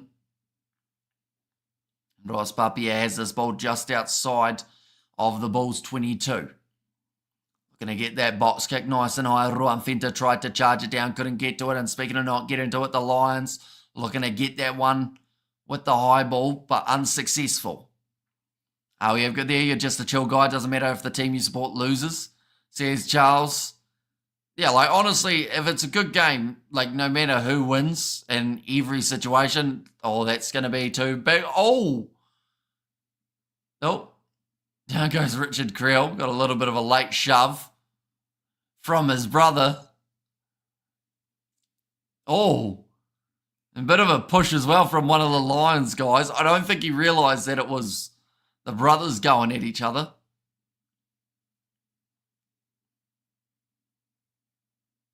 Okay, now there's been a warning saying we don't need any extra. But I don't think there was any sort of serious intent behind it. Jake already working on his too many injuries speech, says Eric. It's one that John Dobson could have used many times, but often decided not to. And that Stormers side at one point had more injured players than they had fit players. Oh, Eldrick Close just had his knee bent the wrong way. He's gone. He's gone as well. The knee is stuck. This is so bad at the moment. They're going to lose Eldrick Lowe and Cameron Honeycomb in the same game, and they're just trying to calm him down at the moment, but his knee, it just got stuck in the turf. Here's a free secret. Amos has a soft spot for teams with yellow kits. That is a big secret. This is going to be an awkward one. Just a two-man tackle. Knee's gone. That's 6 months. Unless something drastic happens, that's 6 months out for Eldrick Lowe. That was really ugly. The way that he got pulled down, and you could almost see the knee separate as he was getting dragged to the turf. What club do you support in the ANZ League football? ANZ League football. Is that like the A-League, I assume? And see Horn, and that must have been so ugly, judging by your reaction. Yeah, really ugly one. He's going to be stretched off the field and probably going to be out for the rest of the season. That was such a shame. And that's the thing, these South African sides, they're beating each other up. Like, the amount of injuries that have occurred from South Africa versus South Africa games is absolutely huge. But yeah, it was not a nice one for Elric Lowe. So now the list of players who have been injured in this game is Rua Nokia, Cameron Hanekom, Elric Lowe. There was Sergio Pedersen and also Bjorta Chamberlain's a bit 50-50. And Racing Together Forever says, Robert, I don't see it, but the way it sounds, it's the season over for him. Ugly stuff. Says Sebastian, yeah, the slow motion was so, I'd just say gross, I guess, in terms of just knowing that, like, that's a knee that's just been separated from where it should be. And thanks, now I know what not to watch. Yeah, I would definitely skip that injury, that is for sure, if you are squirmish. But yeah, that was not good for Elric Lowe, and just not what this Bulls side needed. Honestly, this is just putting it more and more in favour of the Lions now, because the more players that the Bulls lose, the harder it's going to be in the later stages of the match for them. See here at the moment, the Lions, I find that hard to believe. The Lions are $2.20 underdogs, which I'm really surprised by. Just because, like, they're in the box seat now with the amount of injuries that are popping up. Surely they've got a good chance of being able to win this game. Ken Horn score first try, and the cheerleader survived the high throws, and unfortunately the Bulls players aren't surviving the match, says Lilia B. So yeah, it is going to be a little while until they get Elric Lowe off the field, and that is just mainly because of the fact that they don't want to accidentally damage that knee even more, which kind of tells you the severity of it again, the fact that they are being so cautious, knowing that, you know, this is probably the season over for Elric Lowe, unless he makes, like, some sort of miraculous recovery, or it's not as bad as first intended. Just a freak accident, that is life, says Eric. It is, and it's the sad reality of a contact sport. Like, we've already seen 4 freak accidents in this game, all for the Bulls. I think that the first guy that went down was actually for the Lions. I think it was Oosterhuizen. Then from there, he got back up, and every time that the Bulls have gone down, they have struggled to do the same. But now getting ready to go to pick Elric Lowe up and put him on the stretcher. They're just talking about everyone showing up for this game. It's a pretty decent crowd, to be fair.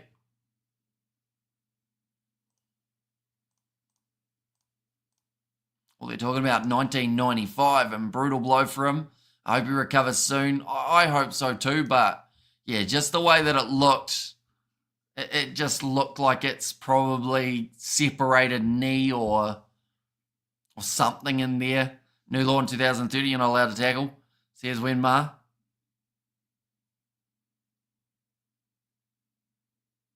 Just listening to the referee at the moment. Whole A team loses out. And Marco Lowe and Honeycomb, says Eric. So yeah, that certainly will affect the team as they move forward.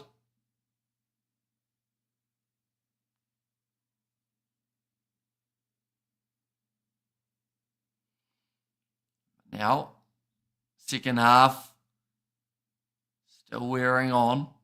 Going to be about 38 minutes remaining when we get back out there.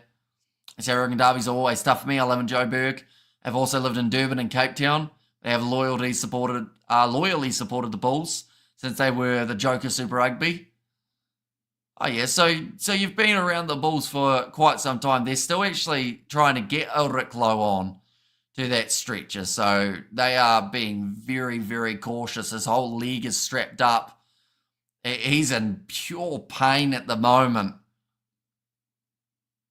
Like, it was bad. I hope they don't show another replay of it, because we probably would have to look away, because it was just rough for Elric Lowe. But they are going to put him on the stretcher and put him onto the cart. Now Bulls medical team have the work cut out for them. Yeah, they're getting just as much running around at the moment as the players. Right, they're putting a seatbelt on him to make sure that he doesn't fall off. His teammates are all going over to him. Wait. Cameron Honeycomb. Wait, Cameron Honeycomb's back out there on the field.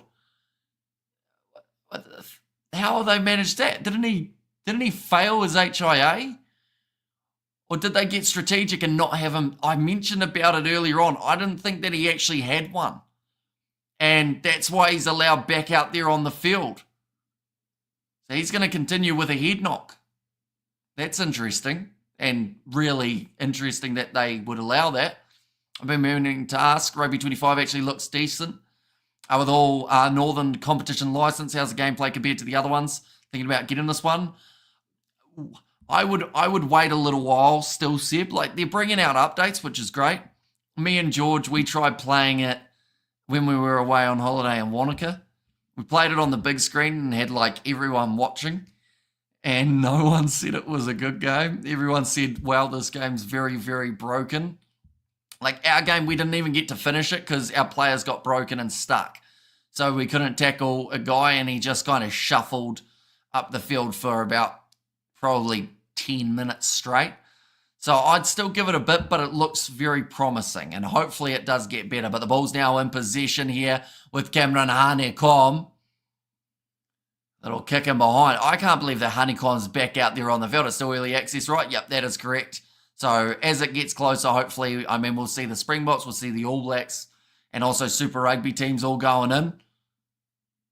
Well, Honeycomb taking a little bit of contact to his head there. Now back across, Chamberlain goes to Devon Williams. And remember when the Bulls beat the Hurricanes? Because, I would like to do a career mode on it, but I do want to wait until there's more licenses and also the gameplay isn't too rough.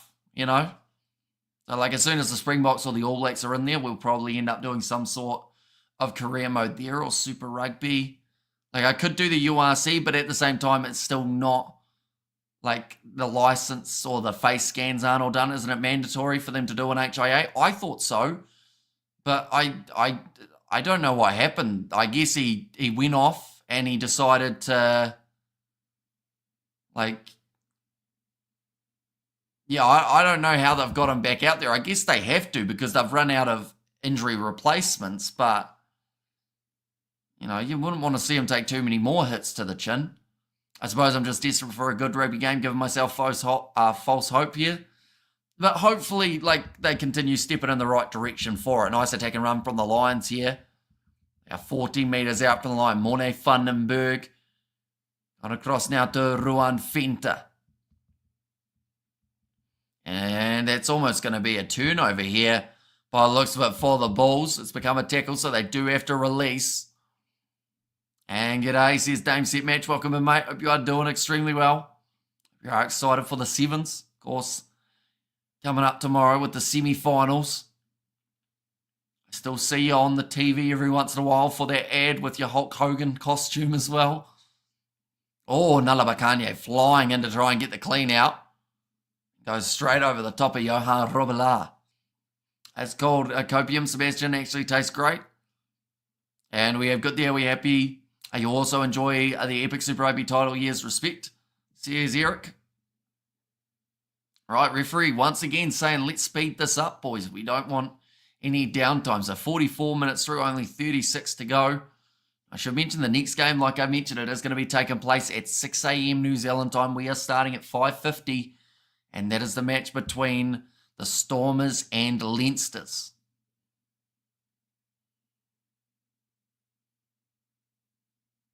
I've just said that the goal for scrums is to get them done in 30 seconds, which they're finding some success with at the moment.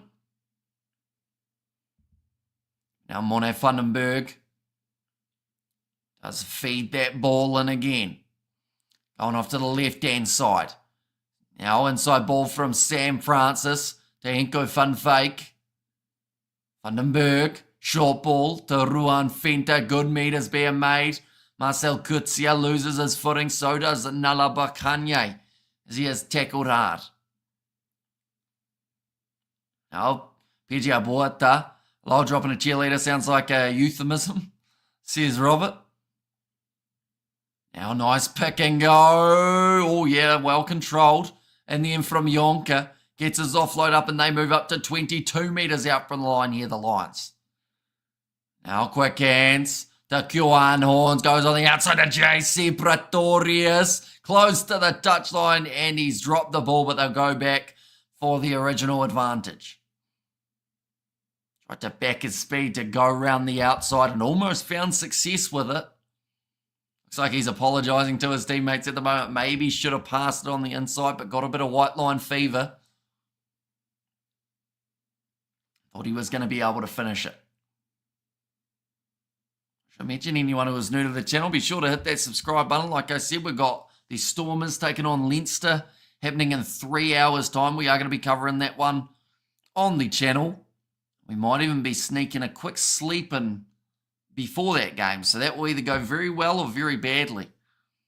So be sure to tune into that live stream. I'll either be half asleep or I will be wide awake and talking about a whole heap of random stuff. I've been playing Tetris on some black and white screen for months. I'm getting desperate for even 16-bit. There's RIP. I have Bulls in my multi. They need to wake up, lol. Says Jack Lewis. How many leagues is your multi, Jack? Is it a small one or a big old multi across the rugby weekend? A week and I looked at the live vid. Says Yandre, do you have a VPN? Because if you do, TVNZ Plus here in New Zealand do have it as a watching option for free. Other than that, though, there aren't too many free options for being able to watch these games. SABC are not doing these games, so it is on DSTV in South Africa. That kick for 3 has gone over from the Lions, so they will now be on 14 points to 10. No on my phone, says Jan Ray. So yeah, unfortunately there aren't really too many free options around unless you are in New Zealand. I have Bulls, Edinburgh Sharks, Munster, £20 only for £120 back. Says Jack Lewis, that one's gone into touch. A very good kick from Kjuan Horn again. Like they've said, just no pressure, so able to kick that one as far downfield as he likes. Got all the time in the world, as they've said. Where can I look on my phone? So if you're in New Zealand, TVNZ Plus. If you aren't in New Zealand, then you probably have to go on the DSTV app. Or Super Sport, I think it is, as well. But yeah, it depends on what country you're in. And then you also could go on the URC website and check the Where to Watch tab, depending on what location you are around the world. Now Ambrose Papier, ready to go for this box kick again. Gone off the side of the boot. And awkward bouncing ball, nicely controlled. Now going back across. Oh, Morne van den Berg had a bit of a juggle with the ball. Sam Francis. Slap it back to Klabakanye. And the next few months are hard to call. With the Six Nations, most European teams missing key players for 8 weeks, says Jack Lewis. That penalty does go the way of the Bulls here. Now, they are 4 points down, so 3 would get them within 1. And it actually looks like that's the choice they're going to make. Now, it looks like they are also getting close to emptying their bench. Philly LaRue, Kanan Moody, Aka van der Merwe, all going to be making their way onto the park. Lions are going to win the game easily, says Johan. I don't know about easily, but they've got a good chance of winning it at the moment. Supersport is the sole channel on the DSTV that shows rugby. Now Chamberlain. He's sitting 2 from 3 at the moment. So he's had 66% accuracy. This one really does need to go over. Definitely because they have opted to once again go for the 3. Oh. I just heard there from the ref, didn't agree with my decision, so I'm not sure who that was to, whether that was the TMO, Chamberlain. He has got it over. And now it's going to be a 1-point game between these two sides for the last 30 minutes. And the Bulls, they make their changes. We see Wilco Lowe make his way off the park. That is going to be, I believe, for Francois Klopper. Yes, it is. Is she running on fumes? I think so. I'm definitely sleep deprived at the moment. We did get up nice and early to drive to cricket. We also finished relatively late last night for the Sevens. So, yeah, lack of sleep in some regards. Although I still got enough sleep that I felt like all right earlier on in the day. Lions have zero chance the last 20 minutes. Bulls will turn the screw and overpower them. Bulls win by 10 plus, says Jack Lewis. Interesting that you say that, though, because all of the comments so far in terms of from the commentary and everything along those lines have said that the Bulls in their last few games have struggled in their last 20 minutes and they have run out of gas. So you're going with the complete opposite to what the trend has been the last few weeks. 29 minutes remaining now. Good clearing kick from Emirates Papier. Another big yawn. But PJ Bota needs another accurate line-out throw. It was almost stolen, but the penalty does go their way for playing the man in the air. They don't know what they're talking about. Lol. Says Jack Lewis. If Lions get a yellow now, Bulls are toast. Says Wenma. If Lions get a yellow now, Bulls are toast. So you're saying the Bulls are going to do badly if they're playing 14 men? Or is it supposed to be that if the Lions got a yellow, then the Bulls would do very well? Sounds like the Lions once again are opting for the 3 points. Setting 3 from 5 at the moment for Sam Francis. This isn't the easiest kick of the day. 45 metres out from the line. It's got 30 seconds on the shot clock. And Lions play better rugby with less players, says Wenma. If Lions get a yellow now, Bulls are toast. I'm still confused by the statement, though. Oh, no, now I get you. So you're saying that the Lions want to be with 14 on the field so that they can then play better rugby and win. I'm in South Africa. Where can I look for the rugby live, says Yandre. Once again, SABC. Oh, sorry, not SABC. Sorry, DSTV is pretty much your only option in South Africa. Kane and Moody chasing after that one. And he's put enough pressure on. It's gone to Cameron Hanekom. And now they've got a chance again on attack for the Bulls. I can't see how a side plays better with one less, says Jack. I'm also trying to figure it out, says Lilia B. Now Bros Papia goes back across to Villy LaRue. Devin Williams shut down early but gets his offload away to LaRue. Now wide to Sergil Pedersen. Some nice stepping coming from him. Gets round a couple more defenders. Visa dragged down 10 metres out from the line. Aka van der Merwe. All Blacks play better with 14. Says ROP. Did they miss the penalty? Says Quandele. No, they did get it over. Sorry, the scoreboard's a little bit behind, but it is 17 points to 13 at the moment. Now Marcel Kurtzia, Villy LaRue, short ball, beautiful offload, and Cobus Visa does score the try. They say it is in one motion. They might just check this one, though. You guys don't watch Lions Rugby, do you? Says Wenma. And maybe we need Copy Cola to figure it out. Right, they're just checking this one to see whether or not Cobus Visa did this in one motion or two. There's certainly a big stretch out at the line.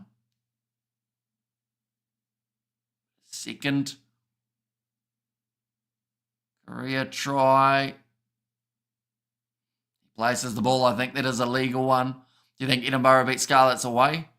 Sharks beat Cardiff and Munster beat Dragons, surely?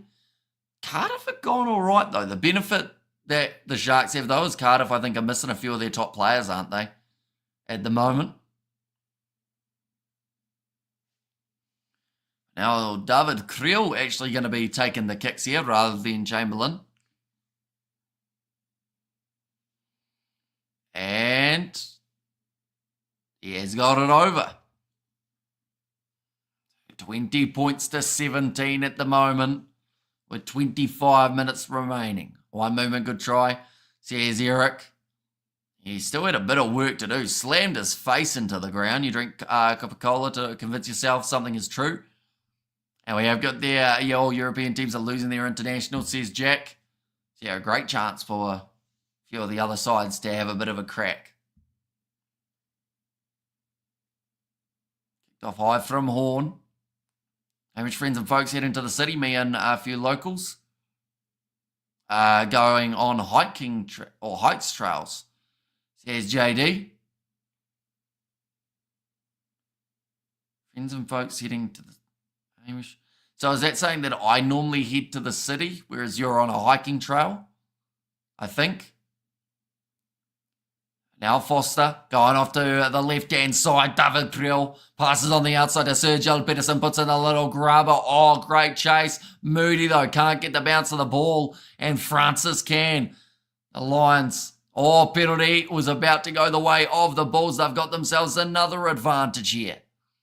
They are starting to find their rhythm now. Still a loose ball. Villaroo skip past to Cameron Hanekom, gets the offload to Visa, who's really come alive in the last few moments. Alicia Leinster who's loaded with Rugby Championship talent. Says Sebastian. Now off to the left-hand side. Villy LaRue, Sebastian, but he's looked really good since making his way onto the field. Sergio Peterson losing his footing, finds the offload to Papi, and it's going to be knocked on by Acha van der Merwe. Would you rather Bulls go higher or Lions strengthen South Africa in general with a win? Says RIP. Well, that's the thing. The Lions had a lot more to gain from this game. I might catch Sasquatch walking around while hiking, says JD. And David Creel equals Franstein 2.0. Aka van der Merwe just not quite able to hang on to that one. But yeah, like the Lions can go from 13th ranked to 5th if they win this game with a bonus point. It doesn't look like a bonus point's going to be on the card, so they can still go up to 6th. I'm not happy for him, says Sebastian. Now Russ makes his way onto the field, and that is going to be for Van Wyk. Right, once again, the referee speeding them along. Taking the new rules very seriously, which involves trying your absolute best to keep scrums taking less than 30 seconds. We need to cement the top 2 spots to force the Euros to travel, says Wenmar.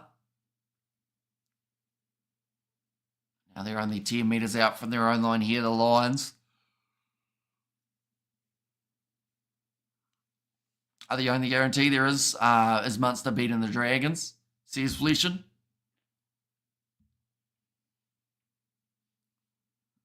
Now it's gone down in the front. We're going to have another scrum feed. See Vasachi, he is out there on the field at the moment. Our referee's just saying, I know it's your first scrum, but don't balls it up again. Try and get it right.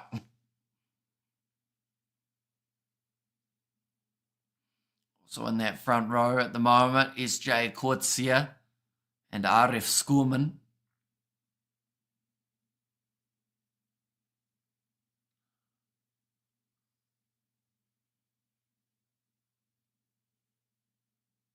They just had like a robot dancing on the sideline. If that's not concerning, I don't know what is. It's like a little robot dog. They got lasers. Penalty goes the way of the Bulls. Going for the 3 again. David Creel points at the post and says, yep, we'll take that. Munster need to win 2. Or need to win 2. Pretty poor season so far.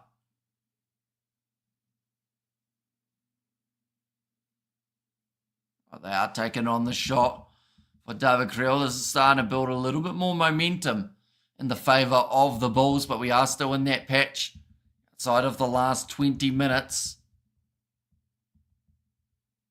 I still want to know why they had a robot dog at the rugby, though. Like, they normally, they have that little ute that brings out the ball. Yalong Mars there with his AI tech. I said the Bulls plus 10 when they were down 13-17. Let's go, says Jack. When will Aka van der Merwe get a bot call-up?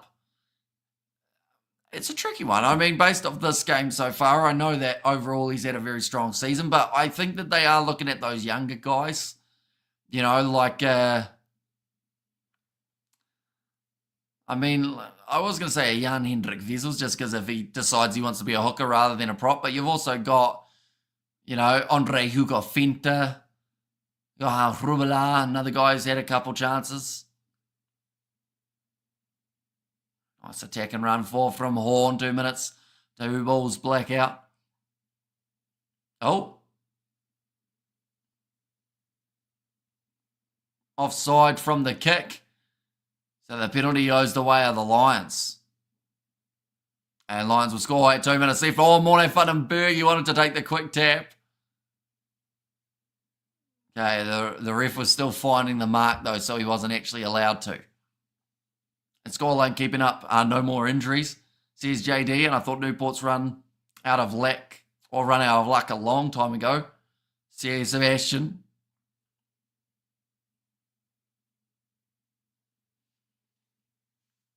Right, line out here for the Lions. Only be a few metres out from the try line. Possession is still in favour of the away team, 55% and 54% for the territory. Bad game, 100 penalties, says Eric. There has been a lack of discipline at times, although both sides still well and truly in this contest. Rolling more chance here for the Lions. Doesn't look like it's going anywhere as of yet, but now starts to make a couple more metres. The ball has been shut down. Now short side. Russ gets close to being able to score it. JC Pretorius. Another offside advantage going in favour of the Lions. Morne Vandenberg looks both ways. Goes on the inside, and that is the try now for the Lions. And they've got another one. This time it is the big man, Oosterhuizen, who manages to score it. The game is now back to 1 point difference, 22-23, with a kick to come in favour of the Lions. Now, I should mention that the clock is a little bit quick. We are actually only at around 60 minutes in this contest. Just really nicely done to get the try there, the Lions.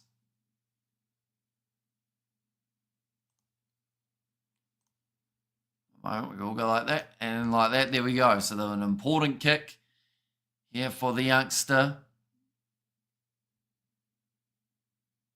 Hasn't left himself a lot of time here, Sam Francis, with the shot clock down to only 6 seconds. And he's missed it away to left-hand side. And Bulls busy imploding. Says when. Now back to, like they've said, a 1 point contest. Just really nicely done by Oosterhuizen, though, using body to his advantage, staying nice and low, driving through the legs. Bulls will get a penalty, says Ronaldo there. So is that a penalty to win the game or just a penalty in general very soon? Villaroo once again kicks off. Oh, it was almost out on the full. In fact, the Lions, they're saying that he has run that ball out. They might just check this one with the TMO to see if he was already out at the time of taking the catch.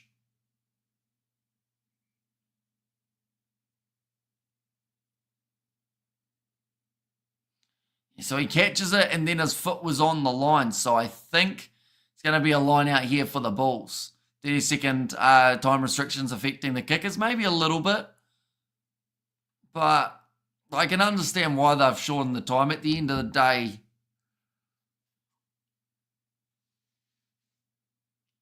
like it does just speed up the game overall, getting wrestled towards the touchline here, but there is going to be another advantage in favour of the Bulls. A penalty to win the game, says Ronaldo. And now they'll go back for that original penalty where the Bulls, they can either choose to go for the corner or they can choose to take on a shot at the posts again. Decision will have to be made.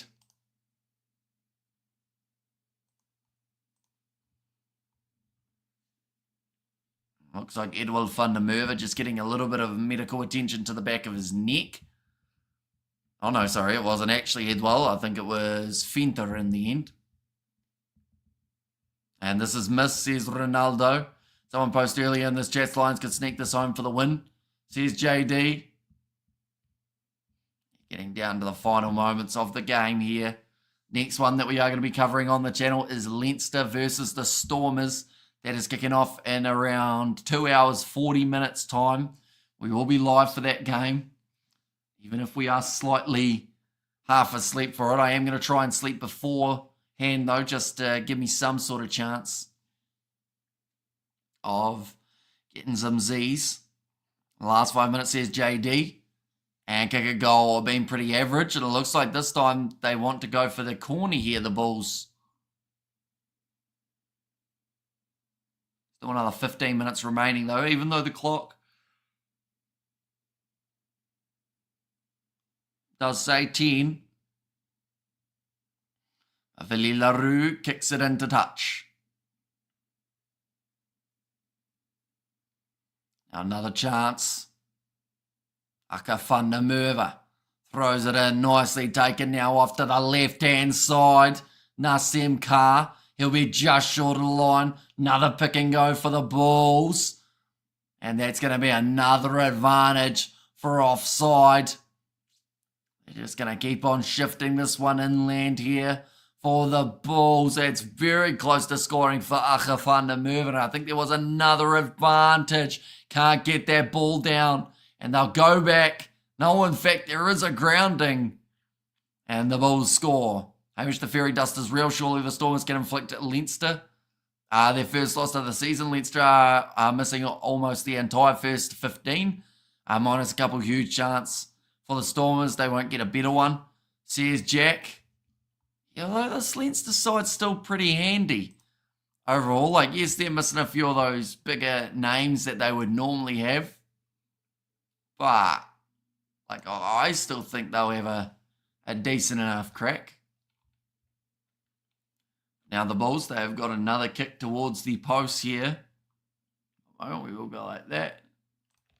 And like that as well. Now David Creel, ready to line this one up. There's that Leinster lineup. Geordie Barrett, Ross Byrne, McGrath, Deegan. Very high kick from Creel, and it has gone over. So that gives them an 8-point lead now. This puts the Lions in a lot of trouble now. Not a lot of time remaining on the clock. I feel like the Bulls have done well just in the last little while. They're now $9 underdogs, the Lions, I do see. Do you have the 7th schedule, please, Hamish, says Lilia B. So for the 7s tomorrow, I will let you know what games we are covering. Because I don't think we've got any overlaps. So that is great news. So the first game that we are doing is at 7:14 p.m. New Zealand time. And that is Kenya versus New Zealand. Then from there, we've got the semi-finals at 8:05 p.m. New Zealand time, which is 9:05 a.m. for you guys in South Africa. And then South Africa are playing Australia in the semi-final at 9:27 a.m. South African time. Then we have also got a couple games later on. Tell you what, the Bulls are going to play on here. 40 metres out from the line. No lines really now, says Rhea.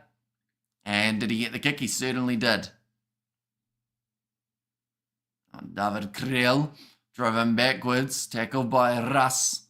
And Bulls will win. I honestly think that Vili LaRue has been one of the main differences here for this Bulls side. The backline has looked so much more stable since he's made his way onto the field. He's making some brilliant decisions. They are playing under penalty advantage again here. The Bulls, they've got 3 tries, and if one more, it would actually get them the bonus point. It also hurt the Lions' points differential. Now, Vili LaRue, that was almost a tackle off the ball. So they will go back for the penalty. But yeah, the final of the 7s is going to be taking place. It's actually quite interesting. They've got the Men's Cup final before the Women's Cup final in Perth. So the Men's Cup final is at, will be 1:35 p.m. South African time, so around lunchtime tomorrow. And how's it, H? Please tell me you're doing Leinster versus Stormers game. We are indeed. And while we are doing that one, we will also be keeping you updated with Cardiff versus the Sharks, the other match that has taken place. Early tackle. The Bulls know that the bonus point is in their grasp now.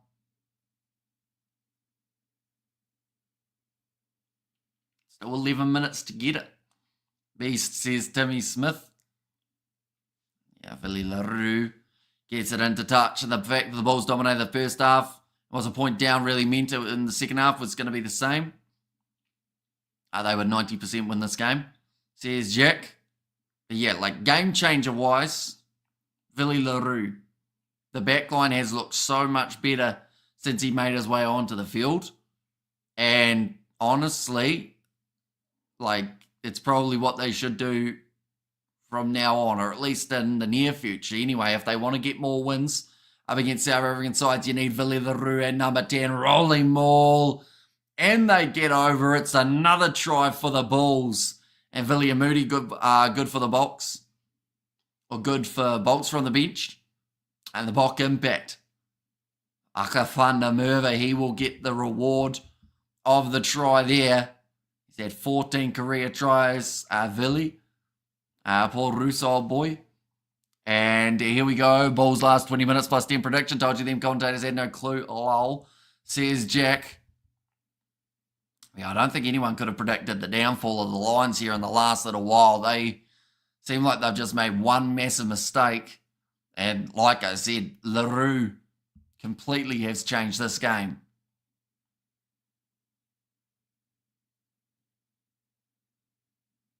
Now David Creel. Shot clock, still 8 seconds remaining here, so he's going to have to be quick. He's got 5 seconds remaining. Now lines up the kick and does get it over. Very nicely done by David Creel, but the new shot clock certainly is keeping people on their toes. Haven't I called a draw on Superru prediction, says Timmy Smith. Now 9 minutes remaining. Aka van der Merwe just ends up in the right place at the back of that maul. 37-22. Now they're going to need to get within 7 here, the Lions, if they want a chance of any form of point. So if they were able to score themselves 2 tries in the last 9 minutes, and the Bulls' second position on the ladder, says JD. Kick towards the touchline from Ambroise Papierre. Referee asking TV to fix something. He's 9 minutes remaining. Scorecard says 80, says Timmy Smith. So yeah, scorecard is wrong, but that is because they just kept it going during the injury of Eldrick Lowe, which did take about 6 minutes to get him from the field. So that's pretty much the gist of it. Ready to throw this one in again. Nicely taken at the front. Morne van den Berg. The Lions, like I said, they just haven't had much of the possession. And now they're going to try get an attack going. Kuan Horn, though, straight on the ball for the Bulls, almost getting the turnover. Marius, or in fact, no, sorry, Reniard Jonker in the middle of the field. A bit of a counter-up coming from the Bulls. They've found their confidence now. Kuan Horn trying to go through. Not able to get through. Now back across. Russ. Gonna go straight through. Pure pace from Russ. He's gonna have to try and step through, and that is a massive hit from Kanan Moody. And was there a knock on? Referee says no. Crowd not happy about it, but that's because their guy got driven backwards massively by Kanan Moody, who decided to go for a lifting tackle.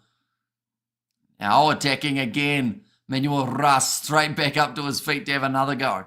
And first and biggest Bulls fan in South Africa, Paul Rus, says Eric. Now back across, Kuan Horn. 22 meters out from the line. Lions, they need some quick tries to go their way.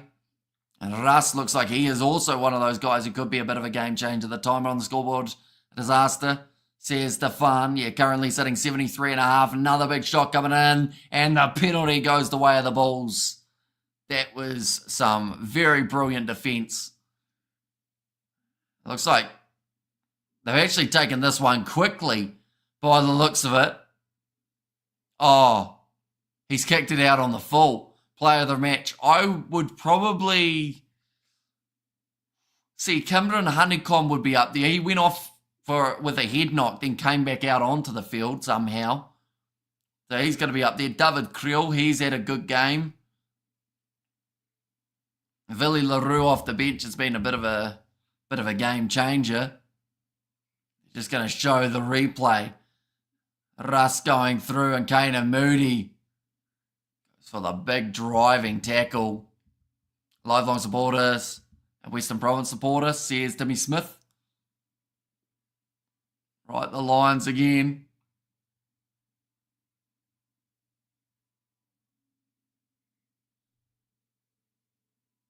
All right, they're talking about a player who's injured. Referee said we don't need him for the line-out, so throw the ball in. And come back after some smelling salts. Well, came back after some smelling salts, says Timmy. Now thrown in. Going off to the left. Here once again for the Lions. Simcar doing well to get out of that breakdown. Here comes Renard Roots.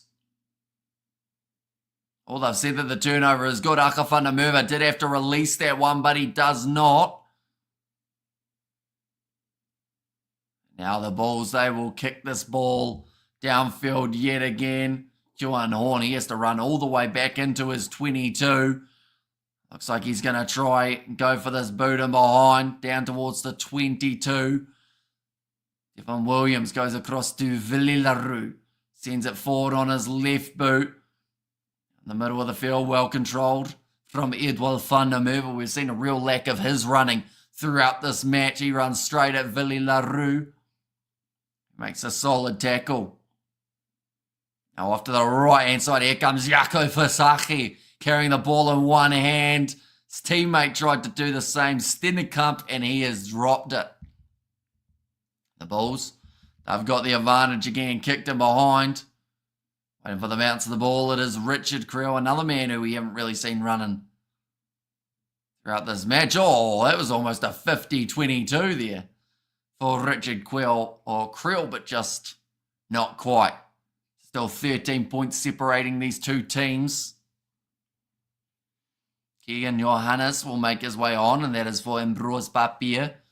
He's had a solid enough game from that 9 jersey.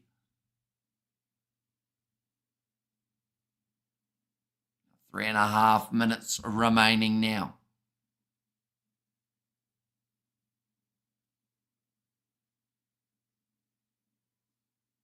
Line out throw for Aka van der Merwe.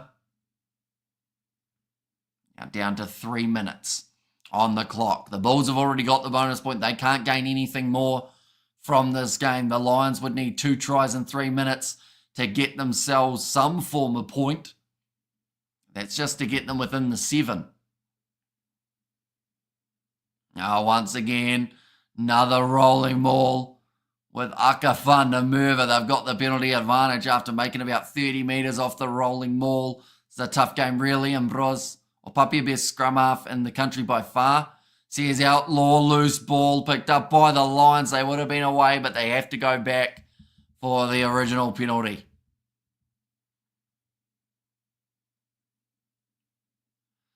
Now the Lions, they might end up finding themselves back in their own corner if the Bulls want to go for the 7 attempt, or they might just use a little bit more time and go for the 3 points. Referee looking for the ball. He's saying hurry up yet again, and they will take on the shot at the post. David Creel, he's got 60 seconds to bang this one over, and that will only leave us about a minute in this matchup. That rolling maul of the Bulls, just no defending coming from the Lions. They really struggled to stop it.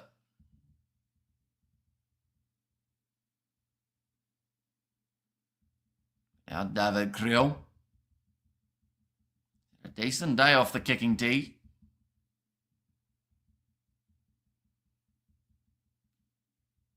Right, 24 seconds left on the shot clock, and I believe he's been told to pretty much use up as many seconds as he can. Now kick downfield, and he's just missed it away to the side. The Lions looking to get a counter-attack going, but they are from inside of their own 22. At least they were until a good attack and run from WJ Stenkamp. Got them in the right direction. Northern Transvaal win, says Neville. Around the side again. Oh, big shot. Coming in on Sebastian de Klerk. 40 seconds left. And Akafana Merva, he's lost his footing there. Another quick tap taken by Nico Stain. Just all over him in the breakdown there. Chance for David Creel, but he just couldn't quite get it. And good game, the Bulls, thanks so much, good as always. Creel, man of the match, says Eric. Yeah, there's been quite a few players who have stepped up for the Bulls throughout this game. And now, close to the touchline, Richard Creel trying to keep it alive, and he's thrown it into touch. 9 seconds remaining. A lot of frustration here for the Lions. It just hasn't gone their way after leading at half-time. They have just dropped off.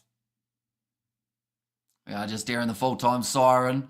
I believe the Bulls will just look to boot this ball out. They can't really gain much more from this match. Maybe they could try and score one more try if they win a penalty.